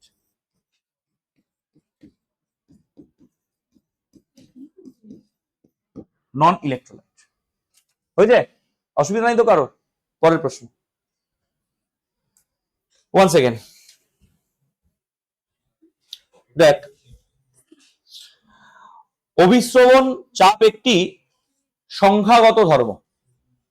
অভিশ্রবণ চাপ একটি সংখ্যাগত ধর্ম। দ্রবণের অভিশ্রবণ চাপ দ্রবণের মোলারিটির সঙ্গে সমানুপাতিক। তাহলে এটাও কারেক্ট, এটাও কারেক্ট। কিন্তু মোলারিটির সঙ্গে সমানুপাতিক বলে কি ও কলিগেটিভ প্রপার্টি? তা তো নয়। কলিগেটিভ প্রপার্টি কেন? কারণ নাম্বারের উপর ডিপেন্ড করে, তাই। তার মানে অ্যাসারশনও কারেক্ট, রিজনও কারেক্ট, বাট রিজনটা এটার কারেক্ট ব্যাখ্যা নয়। তাহলে অপশন বি হবে। বিবৃতি এবং কারণ উভয় সত্য, কারণটি বিবৃতির সঠিক ব্যাখ্যা নয়। বোঝা গেল? প্রথমে বলেছে, অ্যাসারশনে বলেছে osmotic pressure is a colligative property, correct. রিজনে বলেছে অসমোটিক প্রেসার মোলারিটির সঙ্গে ডিরেক্টলি প্রপোর্শনাল, সমানুপাতিক। তাহলে রিজনটাও কারেক্ট। কিন্তু মোলারিটির সঙ্গে প্রপোর্শনাল বলে কি ও কলিগেটিভ প্রপার্টি? তা তো নয়। ও কলিগেটিভ প্রপার্টি কেন? বিকজ ও নাম্বার অফ পার্টিকেলের উপর ডিপেন্ড করে, তাই। তাহলে অ্যাসারশনও কারেক্ট, রিজনও কারেক্ট, কিন্তু রিজনটা সঠিক ব্যাখ্যা নয়। তাহলে অপশন বি হচ্ছে কারেক্ট। বুঝা গেল? নেক্সট, পরের। দেখ, এখানে আবার একটা অঙ্ক দিয়েছে, অসমোটিক প্রেসারের অঙ্ক। বলছে, আচ্ছা, বলছে এখানে তোদের একটা প্রবলেম হবে। প্রবলেমটা হচ্ছে ম্যাগনেসিয়াম ক্লোরাইডের মলিকুলার ওয়েট, সোডিয়াম ক্লোরাইডের মলিকুলার ওয়েট। এইগুলো কিন্তু একটু লাগবে ভাই, এগুলো প্রশ্নে কিন্তু নাও দেওয়া থাকতে পারে। সোডিয়াম ক্লোরাইডের ক্ষেত্রে ক্লোরিনের 35.5, ক্লোরিনের হচ্ছে, সোডিয়ামের হচ্ছে 23। আর ম্যাগনেসিয়াম ক্লোরাইডের ক্ষেত্রে ম্যাগনেসিয়ামের হচ্ছে 24 আর ক্লোরিনের হচ্ছে 35.5। তাহলে মলিকুলার ওয়েট দুটো লাগবে। এখানে তোকে কি বলেছে? 25 ডিগ্রি সেলসিয়াস টেম্পারেচারে ম্যাগনেসিয়াম ক্লোরাইডের 1.9% W/V সলিউশন, আর NaCl এর X% W/V সলিউশন। আমরা যখন পার্সেন্টেজ মানে কনসেন্ট্রেশন পড়ার সময় যখন পার্সেন্টেজ পড়েছিলাম, তখন আমরা টোটাল 3 রকমের পার্সেন্টেজ পড়েছিলাম, W/W, V/V আর W/V। W/V মানে কি? এই যে 1.9% W/V, তার মানে 100 মিলিলিটার দ্রবণে আছে 1.9 গ্রাম। X% W/V, তার মানে 100 মিলিলিটার দ্রবণে আছে X গ্রাম। W/V মানে নির্দিষ্ট আয়তনের দ্রবণে কতটুকু দ্রাব্য আছে, সেটাই তো W/V। এবারে তাহলে দেখ, খুব সিম্পলি আমি এটা একটু এখানে করি, তাহলে আমার সুবিধা হবে বোঝাতে। এখানে আচ্ছা, আইসোটনিক বলেছে। আইসোটনিক কাদেরকে বলে? নির্দিষ্ট টেম্পারেচারে যদি দুটো সলিউশনের অসমোটিক প্রেসার সমান হয়, তবে তাদেরকে আমরা আইসোটনিক বলি। নির্দিষ্ট টেম্পারেচারে যদি দুটো সলিউশনের অসমোটিক প্রেসার সমান হয়, তাহলে তাদেরকে আমরা আইসোটনিক বলি। তাহলে এরা আইসোটনিক। এবারে দেখ কিরকম। প্রথমে আমি একটা পাত্র নিলাম। এই পাত্রে কি আছে? এই পাত্রে আছে 1.9% W/V ম্যাগনেসিয়াম ক্লোরাইড। তো এটার ক্ষেত্রে আমাদের ডাব্লিউটা কত? সরি, আচ্ছা আমি ডাব্লিউ ধরছি। হ্যাঁ, ডাব্লিউটা কত? 1.9 গ্রাম। 1.9 গ্রাম, একটু পরে আমি আসছি। 1.9 গ্রাম। আচ্ছা, ভলিউমটা কত? 100 মিলিলিটার। ভলিউমটা কত? 100 মিলিলিটার। ওকে, আচ্ছা, আরটি আমি লিখছি না। কেন লিখছি না এক্ষুনি বুঝতে পারবি। আরেকটা পাত্র, এখানে X% আছে, X% আছে, আর NaCl আছে, তাহলে এখানে আমাদের ডাব্লিউ ড্যাশ ধরে নিলাম আমি, ডাব্লিউ ড্যাশটা কত এক্স গ্রাম আর ভলিউমটা কত 100 মিলিলিটার। এবার আমার এখানে আর কি লাগবে, মলিকুলার ওয়েট লাগবে দুজনের। তাহলে এর মলিকুলার ওয়েট এম কত, MgCl2, ম্যাগনেসিয়ামের 24 আর ক্লোরিনের 35.5 ইন্টু 2, তার মানে 24 প্লাস 71, দ্যাট ইজ 4 আর 5 9, তাই তো 95। এবারে তাহলে এখানে এমটা হয়ে গেল 95, আর NaCl এর ক্ষেত্রে সোডিয়াম ক্লোরাইডের কত, সোডিয়ামের 23, ক্লোরিনের 35.5, তার মানে হচ্ছে 58.5। তাহলে আমাদের পাই ইজ ইকুয়াল টু কি হচ্ছে, WRT ডিভাইডেড বাই এমভি। হ্যাঁ বলছি, ওই পরিষ্কার করতে এসছে, আমার একটু অনলাইন ক্লাস চলছে, একটু খুলে দিলে দিন না একটু। হুম হুম, না ওর মা এসছে। আচ্ছা, এবারে pi dash is equal to কি, W dash R T divided by M dash V dash হলো। তাহলে এবারে ডাব্লিউ জায়গায় আমি লিখে দিই 1.9 R T divided by 95 into 100 হয়ে গেল। আর এটার জায়গায় তুই কি লিখবি, আমি একদম ভেঙে ভেঙে করছি টুকরো টুকরো করে, যাতে এটার জায়গায় X R T divided by 58.5 into 100। এবার আইসোটোনিক সলিউশন বলেছে, তা আইসোটোনিক সলিউশন মানে কি, আইসোটোনিক সলিউশন মানে কি, আইসোটোনিক সলিউশন মানে হচ্ছে pi is equal to pi dash, মানে দুটো সলিউশনের অসমোটিক প্রেসার সেম। তাহলে 1.9 RT ডিভাইডেড বাই 95 ইন্টু 100, আর এদিকে হচ্ছে XRT ডিভাইডেড বাই 58.5 ইন্টু 100। ঠিক আছে, ঠিক আছে, কোনো ক্যালকুলেশন করবি না এই অবধি যাওয়ার আগে। এবার এখান থেকে আর টি ডান, 100 100 হয়ে গেল। তাহলে এক্স ইজ ইকুয়াল টু আমার কত হলো, 58.5 ইন্টু 1.9 ডিভাইডেড বাই 95 হলো। এবার দেখ ক্যালকুলেশন সিম্পল, এই পয়েন্ট তুলে দিলে এখানে কত 100, 19 দিয়ে 5 কে কাটলে 5 19 95, ঠিক আছে। এবারে 5 দিয়ে যদি তুই একে কাটিস, 5 একে 5, 5 সাথে 35, 117। 117 কে 100 দিয়ে ভাগ করলে কত হচ্ছে 1.17 গ্রাম। তাহলে এক্স এর ভ্যালু তুই কত পেলি 1.17। আইসোটোনিক মানে কি, দুটোর অসমোটিক প্রেসার সেম, সেখান থেকে আমি এক্সটাকে নিট অ্যান্ড ক্লিন বার করে নিলাম। তাহলে এবারে দেখ, তাহলে আমাদের উত্তর কত হবে অটোমেটিক্যালি, কি হলো,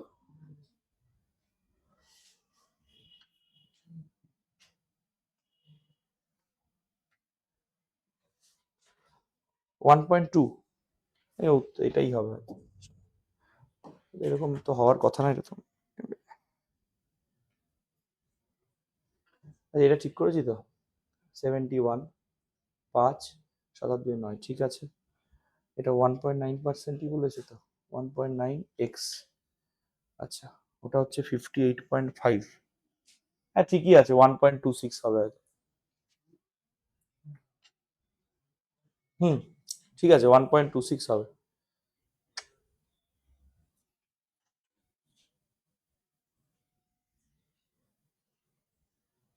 ও হো হো হো হো, একটা জায়গায় ভুল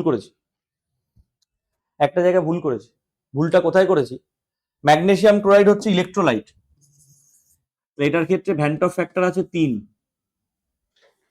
আর NaCl হচ্ছে ইলেকট্রোলাইট, এটার ক্ষেত্রে ভ্যান্ট অফ ফ্যাক্টর হচ্ছে 2, কারণ প্রশ্ন এখানে বলেই দিয়েছে যে এরা 100% আয়নাইজ করে, 100% আয়নাইজ করে। তাহলে এবারে এই জায়গাটা আমাদের একটা যা হবে, এখানে একটা আই মাল্টিপ্লাই হয়ে যাবে, আর এখানে মনে কর আই ড্যাশ ধরে নিলাম এটাকে, ঠিক আছে।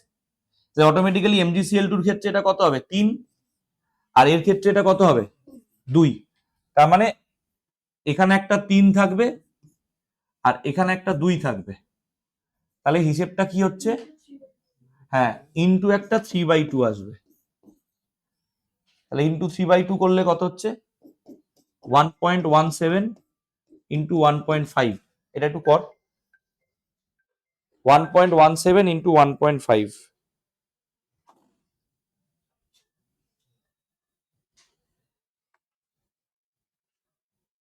1.76 হচ্ছে, 1.76, ঠিক আছে, তাহলে এইটা হবে না, দেখ একটা ভুল আমিও করলাম, একটু কেয়ারফুল থাকবি, 1.76, ঠিক আছে। নেক্সট পরের কোশ্চেনে যাই, ক্লিয়ার তো কোন জায়গায় মিস করেছিলাম বোঝা গেছে তো, MgCl2 একটা ইলেকট্রোলাইট, তো ভ্যান্ট অফ ফ্যাক্টর কনসিডার করতে হবে, আর NaCl একটা ইলেকট্রোলাইট, এরও ভ্যান্ট অফ ফ্যাক্টর কনসিডার করতে হবে। MgCl2 ভেঙে Mg2 প্লাস 2Cl মাইনাস তিনটে আয়ন বানায়, তাহলে ভ্যান্ট অফ ফ্যাক্টর 3 হবে, আর NaCl ভেঙে Na প্লাস Cl মাইনাস দুটো আয়ন বানায়, তাহলে ভ্যান্ট অফ ফ্যাক্টর 2 হবে। নেক্সট পরের কোশ্চেন, 100 গ্রাম জলে 30 গ্রাম ইউরিয়া এবং 90 গ্রাম গ্লুকোজ যোগ করে একটা সলিউশন বানানো হলো, দ্রবণটির হিমাঙ্ক কত? তাহলে এখানে এরকম কেসে আমি তোদের বলেছিলাম যে ধর এখানে একটা পাত্র আছে, এখানে একটা পাত্র আছে, পাত্রটা এরকম হয়ে যাচ্ছে, এখানে একটা পাত্র আছে, এবার এই পাত্রের মধ্যে 30 গ্রাম ইউরিয়া 90 গ্রাম গ্লুকোজ অ্যাড করেছিস, তো গ্রাম দিয়ে তো কিছু হবে না, মোল দিয়ে করতে হবে, তুই অ্যাড করেছিস কি ইউরিয়া, ভালো করে বোর্ডের দিকে দেখবি কত গ্রাম 30 গ্রাম, নাম্বার অফ মোল বার করার ফর্মুলা কি, মানে weight taken by molecular weight, তাহলে তুই ইউরিয়া নিয়েছিস কত 30 গ্রাম, তার মলিকুলার ওয়েট কত 60, তাহলে নাম্বার অফ মোল কত হলো 0.5, তাহলে ইউরিয়া তুই কত মোল অ্যাড করেছিস 0.5 মোল। আচ্ছা গ্লুকোজ তুই কতটা অ্যাড করেছিস, তাহলে তুই এর মধ্যে গ্লুকোজ অ্যাড করেছিস কত 90 গ্রাম, গ্লুকোজের মলিকুলার ওয়েট কি 90 ডিভাইডেড বাই 180, তাহলে কত হচ্ছে 0.5, তাহলে 0.5 টোটাল তুই কত মোল অ্যাড করলি, টোটাল দুটো মিলে তুই কত মোল অ্যাড করলি 0.5 প্লাস 0.5 দ্যাট ইজ 1 মোল, মানে 1 মোল তুই টোটাল অ্যাড করেছিস 1 মোল, কারণ কলিগেটিভ প্রপার্টি তো, কি ইউরিয়া কি গ্লুকোজ কি সুক্রোজ এটা আমি দেখবো না, আমি তো দেখবো কত মোল আছে, ঠিক আছে। তাহলে এবারে আমাদের ফর্মুলা কি, এখানে কি বার করতে বলেছে দ্রবণটির হিমাঙ্ক, তার মানে TF minus TF dash KF into W2 into 1000 divided by M2 into W1, তাহলে TF হচ্ছে 0 যেহেতু জল, KF হচ্ছে 1.86, আচ্ছা W2 বাই M2 মানেই তো number of mole of solute, total number of mole of solute কত 1, তাহলে W2 বাই M2 এর জায়গায় আমি বসালাম 1 ইন্টু 1000, আর কত গ্রাম সলভেন্ট নেওয়া হয়েছে 100 গ্রাম, এটা ভুল আছে প্রিন্টিং মিস্টেক আছে, এটা 1000 হবে, কত গ্রাম সলভেন্ট নেওয়া হয়েছে 1000, ঠিক আছে হয়েছে, তাহলে আমাদের এখানে কি হলো এই 1000 1000 ক্যান্সেল হয়ে গেল, তাহলে TF dash is equal to কি হলো minus 1.86, option A is the correct answer, ঠিক আছে বুঝা গেল।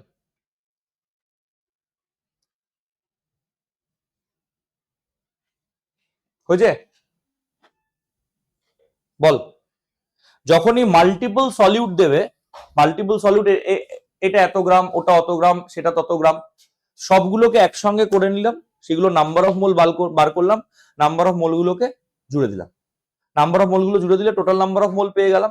কলিগেটিভ প্রপার্টির ক্ষেত্রে এটা করাই যায়, কারণ কলিগেটিভ প্রপার্টি নেচারের উপর ডিপেন্ড করে না, কি ইউরিয়া কি গ্লুকোজ কি সুক্রোজ এর উপর ডিপেন্ড করে না, বোঝা গেছে।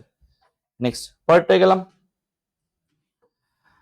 আচ্ছা এখানেও এই প্রশ্নটাতেও এইগুলো টেস্ট পেপারে এত মিস্টেক আছে আমি জানি না, এখানে যেমন ABC দিয়েছে কিন্তু আমি দেখলাম যে এখানে তিনটেই আছে, গ্লুকোজ আছে NaCl আছে আর অ্যালুমিনিয়াম ক্লোরাইড আছে, বাট ডিটা কি এটা প্রশ্নে লেখা নেই, কিন্তু এখানে দিয়েছে ABCD, অপশনেও এটা রয়েছে, এখানে বলছে কোনটা আইসোটোনিক হবে, কোন দুটো আইসোটোনিক হবে, তা আমি এখানে যা দেখতে পাচ্ছি যেটুকু দেখতে পাচ্ছি সেই অনুযায়ী আইসোটোনিক হচ্ছে A আর B, কেন কি করে বলতো, কারণ গ্লুকোজ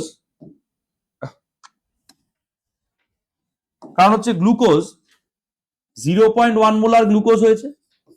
মানে এখানে আমার একটা প্রথমত একটা কোয়েশ্চেন আছে যে ডিটা কি, ডিটা প্রশ্নে বলা নেই। এটা বলা আছে এ, এটা বলা আছে বি, এটা বলা আছে সি, ঠিক আছে, ডিটা বলা নেই। এবং বলেছে এদের চারজনের মধ্যে কারা আইসোটোনিক। আইসোটোনিক মানে কি, কোন দুটো কাপলের অসমোটিক প্রেসার সেম। এখানে অপশন হবে, উত্তর হবে এ আর বি, মানে যেহেতু চোখে দেখা যাচ্ছে। কিরকম ভাবে দেখ, 0.1 মোলার যদি আমি গ্লুকোজ সলিউশন নিই, তাহলে তার অসমোটিক প্রেসার কত হবে, পাই ইজ ইকুয়াল টু তো সি আর টি। আর আর টি এর ভ্যালু আমি যদি না বসাই, তাহলে 0.1 আর টি হচ্ছে এত এটিএম, এত টর, এত বার, হোয়াট এভার, এটা হচ্ছে গ্লুকোজের। এবারে তুই বি মানে 0.05 মোলার NaCl নে, এক্ষেত্রে তোকে ভ্যান্ট অফ ফ্যাক্টর 2 নিতে হবে। তো এটার ক্ষেত্রে তোর ফর্মুলা কি হবে, pi is equal to i C R to R T, i কত 2, সি কত 0.05 ইন্টু আর টি, 0.1 আর টি।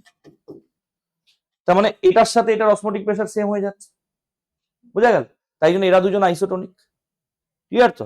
এবার ডিটা কি আছে আমি জানি না, যদিও অপশনে আর কোথাও মিলছেও না, সেই জন্য আমি প্রশ্নটা মুছিয়ে নিয়ে। কারণ এটা এ আর বি পরিষ্কার দেখা যাচ্ছে যে এ আর বি আইসোটোনিক। আইসোটোনিক মানে কি, দুজনের অসমোটিক প্রেসার সেম, গ্লুকোজের তো এটা, আর NaCl এর আমি এটা বের করলাম। বোঝা গেল?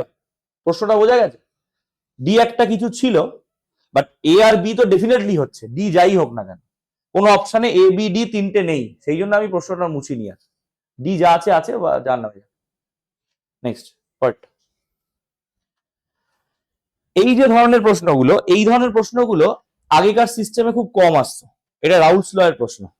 রাউলস ল এর প্রশ্ন মানে হচ্ছে এই যে ফর্মুলাটা মনে আছে, X A into PA zero plus X B into PB zero is equal to P, অথবা x1 p10 x2 p20 is equal to P.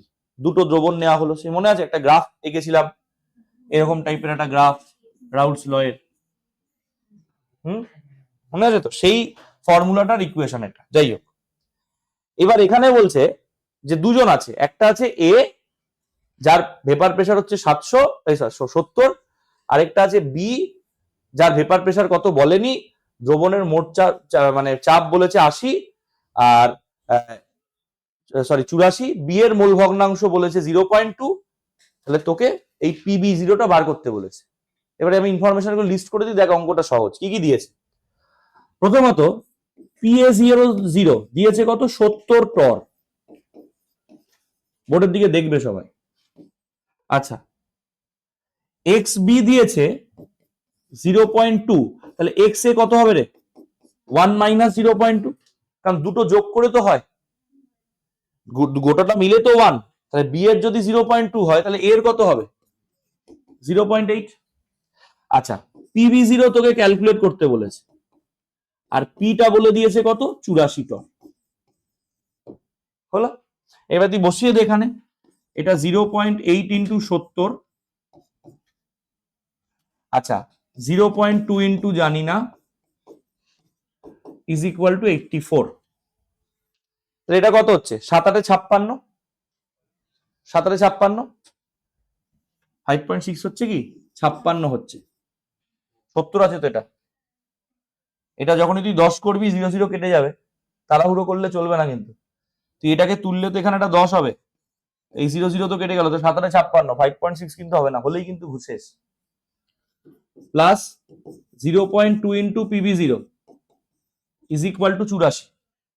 এবার 56 কে ওদিকে নিয়ে যা, তাহলে PB0 ইজ ইকুয়াল টু কি হবে, 84 minus 56 divided by 0.2।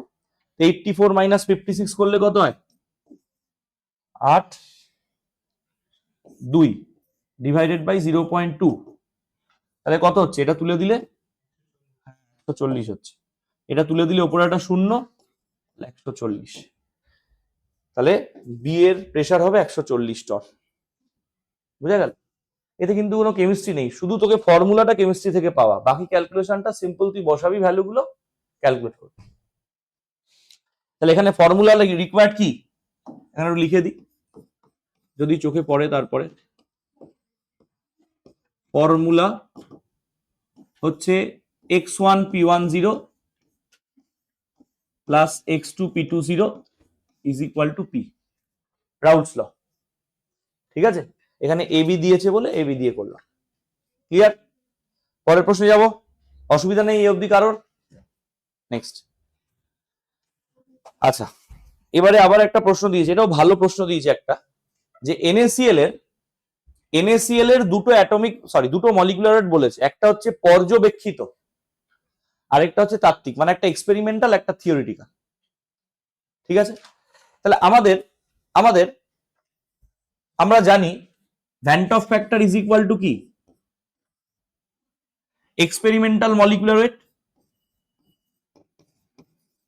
divided by theoretical molecular weight, experimental molecular weight divided by theoretical molecular weight, sorry ভুল করলাম, theoretical by experimental। ওকে, এবারে তাহলে আমাদের এখান থেকে i এর ভ্যালুটা কত হচ্ছে? 58.5 divided by 31.8, 1.84। i এর ভ্যালুটা এখানে চলে আসছে 1.84। ঠিক আছে, এবার আমাকে বলেছে বিভাজনের মাত্রা মানে আলফা বার করতে বলেছে। ফর্মুলা কি? Alpha is equal to i minus 1 divided by n minus 1। আমাদের NaCl ভেঙে কি তৈরি হয়? Na প্লাস Cl মাইনাস, তাহলে n এর ভ্যালু কত? 2। তার মানে 1.84 মাইনাস 1 ডিভাইডেড বাই 2 মাইনাস 1, তার মানে 0.84। 0.84 মানে অ্যাকচুয়ালি কি 84%। তাহলে এটা অনুযায়ী কোনটা হবে? ঠিক আছে, কারণ এই জায়গাটায় এটা তো আমি অ্যাপ্রক্সিমেট করে নিলাম, এটাই তোর ছিল 1.8396 এরকম একটা ছিল, তাহলে অটোমেটিক্যালি পুরোটা নিলে তোর 83.96 আসবে। বোঝা গেল? দেখে নে,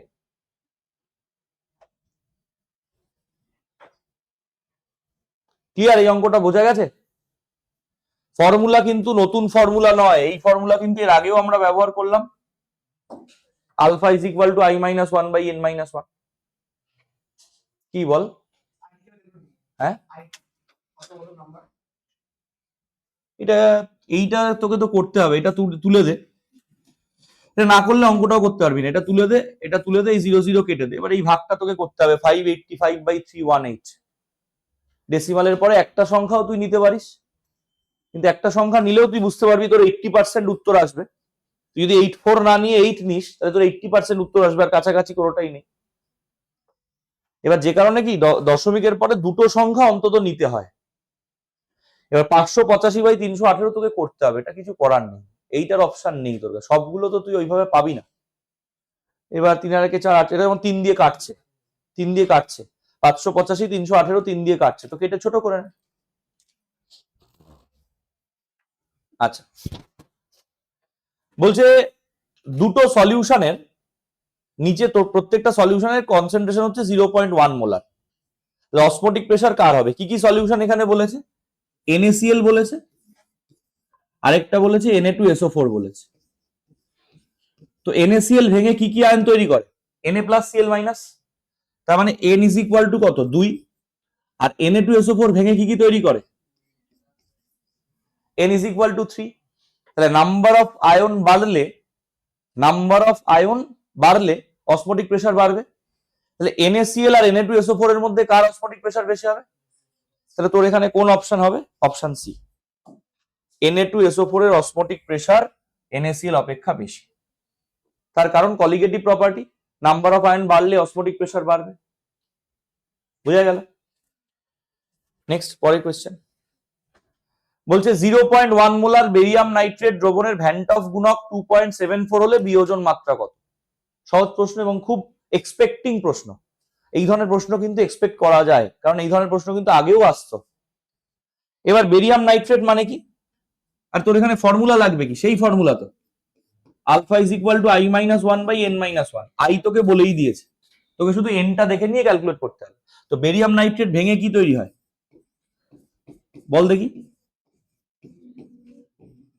Ba2 প্লাস, আর তার সঙ্গে 2NO3 মাইনাস। তাহলে n এর ভ্যালু কত? এই জায়গাটা ভুল করলেই কিন্তু অঙ্কটা চলে যাবে। তাহলে আই এর জায়গায় কত লিখছিস 2.74 মাইনাস 1 আর এখানে লিখছিস 3 মাইনাস 1 2.74 মাইনাস 1 করলে কত 1.74/2 এবার 1.74/2 করলে কত হচ্ছে 8 দুগুণে 16 7 দুগুণে 14 0.87 তাহলে কত পার্সেন্ট হচ্ছে 87% অপশন সি বুঝা গেল তাহলে তোর এখানে কাজ কিন্তু এই এনটা বার করা বেরিয়াম নাইট্রেটকে যদি ভাঙতে না পারিস তাহলে কিন্তু এনটা পারবি না এন না পারলে কিন্তু ক্যালকুলেশন দেখ 1 সেকেন্ড কি ফর্মুলা লাগলো এই ফর্মুলায় খাতায় সমস্ত ফর্মুলা লিস্ট করা আছে ফর্মুলা যদি মনে হয় জানি এখন হয়তো স্বীকার করবি না কিন্তু ফর্মুলা ভুলে গেছিস সেই ফর্মুলাগুলোকে বাড়িতে ভালো করে আগে দেখে নিয়ে তারপরে রেস্ট পার্টটা প্র্যাকটিস করতে বস বা ফর্মুলা যদি মনে হয় যে না দেখে নিয়েও আমি কনফিডেন্ট পাচ্ছি না তাহলে ফর্মুলার পেজটা পাশে খুলে নিয়ে প্র্যাকটিস করতে বস সহজ কঠিন যাই অঙ্ক হোক হাতে শুরু করে শেষ অবধি করবি প্রশ্ন টুকতে আমি বলছি না প্রশ্ন বই থেকেই দেখ কিন্তু পরীক্ষার হলে যদি সলভ করতে হতো যেটা করতে হবে সেটা করবি এটাই কিন্তু প্র্যাকটিস ওই কোন একটা কোনায় দাগ দিয়ে 4টে ক্যালকুলেশন করে নিলাম দিয়ে উত্তরে দাগ দিয়ে দিলাম এটা প্র্যাকটিস না প্র্যাকটিসের সময় ওইটা করলে কিন্তু আর পরীক্ষার সময় নামাতে পারবি না খুঁটিনাটি ক্যালকুলেশন ভুল হয়ে যাবে প্র্যাকটিস গুলোকে ভালো করে কর সময় নিয়ে কর আমি তো মানে আমার কাছে আর একটা অপশন বাকি আছে প্রত্যেকের কাছে হাত জোর করে রিকোয়েস্ট করা যেহেতু বয়সে বড় এখনই সেটা করছি না দরকার পড়লে সেটাও করব বাড়িতে পড়াশোনাটা বাড়ানোর আমার কাছে আর একটাই উপায় বাকি আছে এছাড়া তো আর কিছু আমি বাড়িতে গিয়ে পড়ে দিতে পারবো না প্র্যাকটিক্যালি পসিবল না তো আমি লাস্টে একটা রিকোয়েস্ট করতে পারি হাত জোর করে সকলের কাছে তো যেহেতু বয়সে বড় এখনই হাত জোর করছি না দরকার পড়লে আর এক সপ্তাহ পরে করব কিছু করার নেই কারণ আমাকে আমার কাজটা শেষ করতে হবে বার করতে হবে নাম্বার আমার আসবে না তোদের মার্কশিটেই আসবে বাট তাও দায়িত্ব তো আমারই এবারে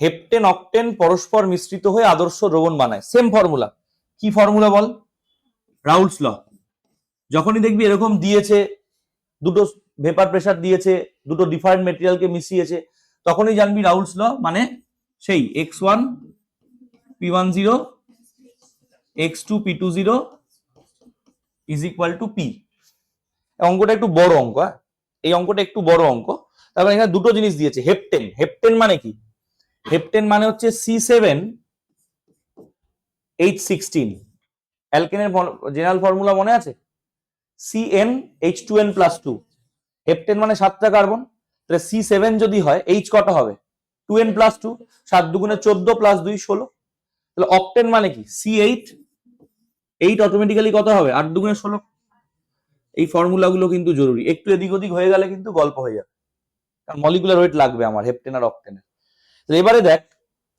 দেখ ফর্মুলা পেয়ে যাবি একটু প্র্যাকটিস করলে তোর অনেকটা পারবি আমার দুর্ভাগ্য তোদেরকে দিয়ে আমি পড়াতে পারছি না 7 বারং 84 আর 16 একবারে করে দিই কার্বনের 12 7 বারং 84 আর হাইড্রোজেনের 1 84 আর 16 কত 100 তাহলে এর মলিকুলার ওয়েট কত হচ্ছে 100 তারপরে বলেছে অক্টেন C8H18 8 বারং 96 96 আর 18 96 আর 10 কত 96 10 106 106 আর 8 কত 114 তাহলে এর মলিকুলার ওয়েট কত 114 এবারে প্রথমে আমি হেপটেনের যে নাম্বার অফ মোল সেটা ক্যালকুলেট করব এর যে নাম্বার অফ মোল সেটা ক্যালকুলেট করব ঠিক আছে দেখ প্রশ্নে ইনফরমেশন দিয়েছে তুই কত গ্রাম হেপটেন নিয়েছিস 25 গ্রাম কত গ্রাম অক্টেন নিয়েছিস 35 গ্রাম তার মানে এখানে কত হবে 25/100 মানে 0.25 আর এটা কত 35/114 তাই তো 35/114 করলে কত হচ্ছে কাটবে না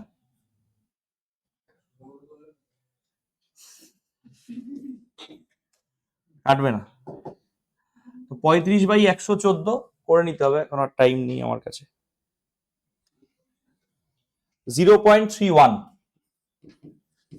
এই হলো এবারে আমাদের লাগবে হচ্ছে x1 আচ্ছা কি বার করতে বলেছে একবার দেখিনি দেখলামই তো হ্যাঁ সলিউশনের ভেপার প্রেসার তাহলে x1 মানে কি x1 মানে হচ্ছে n1 divided by n1 plus n2 তার মানে কি 0.25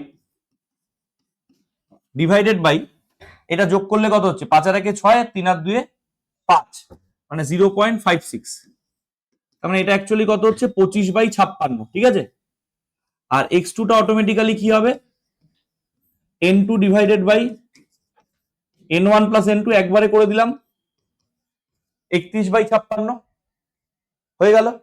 আচ্ছা হেপটেনের ক্ষেত্রে দেখ পিওর হেপটেনের প্রেসার বলে দিয়েছে, পিওর হেপটেনের প্রেসার বলেছে 105 আর অকটেনের বলেছে 45। তার মানে এইটার ক্ষেত্রে P10 টা বলে দিয়েছে 105, এইটার ক্ষেত্রে P20 টা বলে দিয়েছে কত দেখলাম ভুলে গেলাম 45, ঠিক আছে। এবারে ফর্মুলায় চলে আয়, P is equal to x1 P10 x2 P20। অঙ্কটা একটু বড়। এবার x1 টা কত 25/56 ইন্টু কত 105 আর x2 টা কত 31/56 ইন্টু কত 45 হলো। এবার এই ক্যালকুলেশনটা একটু করতে হবে, এই ক্যালকুলেশনটা করতে হবে, এটা কাটাকুটি করার জায়গা নেই।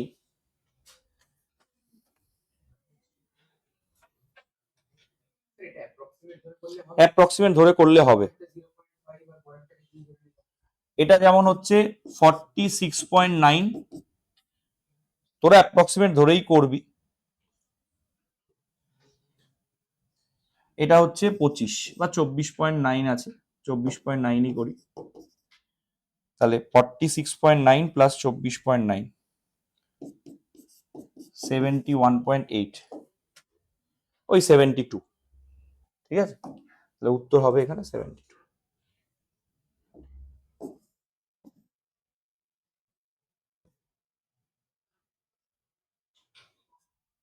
ঠিক আছে, উত্তর হবে এখানে 72, বোঝা গেল। ক্যালকুলেশনটা কি করেছি বুঝতে পেরেছিস তো? এইটা প্রশ্নে দেওয়া আছে, ফর্মুলা গুলো থেকে মলিকুলার ওয়েট বার করেছি, মলিকুলার ওয়েট দিয়ে given weight by molecular weight করে কি করেছি নাম্বার অফ মোল বার করেছি, নাম্বার অফ মোল থেকে মোল ফ্র্যাকশন বার করেছি, মোল ফ্র্যাকশন বার করে রাউলস লয়ে বসিয়েছি। ক্যালকুলেশনটা একটু বড়, যদি মনে হয় যে না এটাতে আমি সময় নষ্ট করব না তাহলে এটা রেখে দে, এটা তোর হাতের জিনিস, তুই আগে জানা জিনিসগুলো করে নে, শেষে এটা ট্রাই করে সলভ করে লাস্ট উত্তর এটা করে দিয়ে বেরিয়ে চলে। যখন দেখবি বড় জায়গায় ফেসে যাচ্ছি যে ক্যালকুলেশনটা করলে হয়ে যাবে বাট অনেকটা বড়, মাঝখানে টাইম খেয়ে নিচ্ছে, আমার টেনশন হচ্ছে বাকিগুলো পারবো না, তো আগে বাকিগুলো করে নে, ওটা সবার লাস্টে করে বেরিয়ে চলে আসবে। নিজেকে সিস্টেমেটিক্যালি এগিয়ে নিয়ে গেলে দেখবি পুরোটা 1 ঘন্টা 15 মিনিট সময় সাফিসিয়েন্ট হবে কেমিস্ট্রি পেপারের জন্য। আমি অন্য সাবজেক্টের অন্য পেপারের সম্পর্কে বলার দৃষ্টতা আমার নেই, কিন্তু কেমিস্ট্রির জন্য 1 ঘন্টা 15 মিনিট সাফিসিয়েন্ট হবে। পুরো সময়টাকে ইউটিলাইজ করবি আর ভুলভাল মানে পরোপকার করতে গিয়ে নিজের ক্ষতি করে দিস, ঠিক আছে। নেক্সট পরের কোশ্চেন, দ্রবণে অনুদ্বায়ী তড়িৎ অবিশ্লেষ্য দ্রাব দ্রবীভূত থাকলে হিমাঙ্কের আচ্ছা হিমাঙ্কের অবনমন ঘটে যা মোলাল গারত্বের সঙ্গে সমানুপাতিক। মানে অ্যাকচুয়ালি হিমাঙ্কের কি ঘটে যা দ্রবণের কিসের সঙ্গে সমানুপাতিক এটা জানতে চেয়েছে। তো হিমাঙ্কের অবনমন ঘটে যা দ্রবণের মোলাল গারত্বের সঙ্গে সমানুপাতিক, মোলালিটির সঙ্গে সমানুপাতিক, ঠিক আছে। পরের কোশ্চেন, ম্যাচ দি ফলোইং। এটা অনেক আগের পেজের প্রশ্ন, এটাকে আমি লাস্টের দিকে এনেছি কারণ এই টেবিলটা টাইপ করতে দেরি হয়ে গেছে। তো বাষ্পচাপের আপেক্ষিক অবনমন মানে কি, এটা ডি হবে, এটা 2টা নিচে হবে। আচ্ছা অবিশ্রবণ চাপ হচ্ছে অপশন, সরি 2 নম্বরটা হচ্ছে সি, 3 নম্বরটা হচ্ছে বি আর 4 নম্বরটা হচ্ছে এ। লাস্ট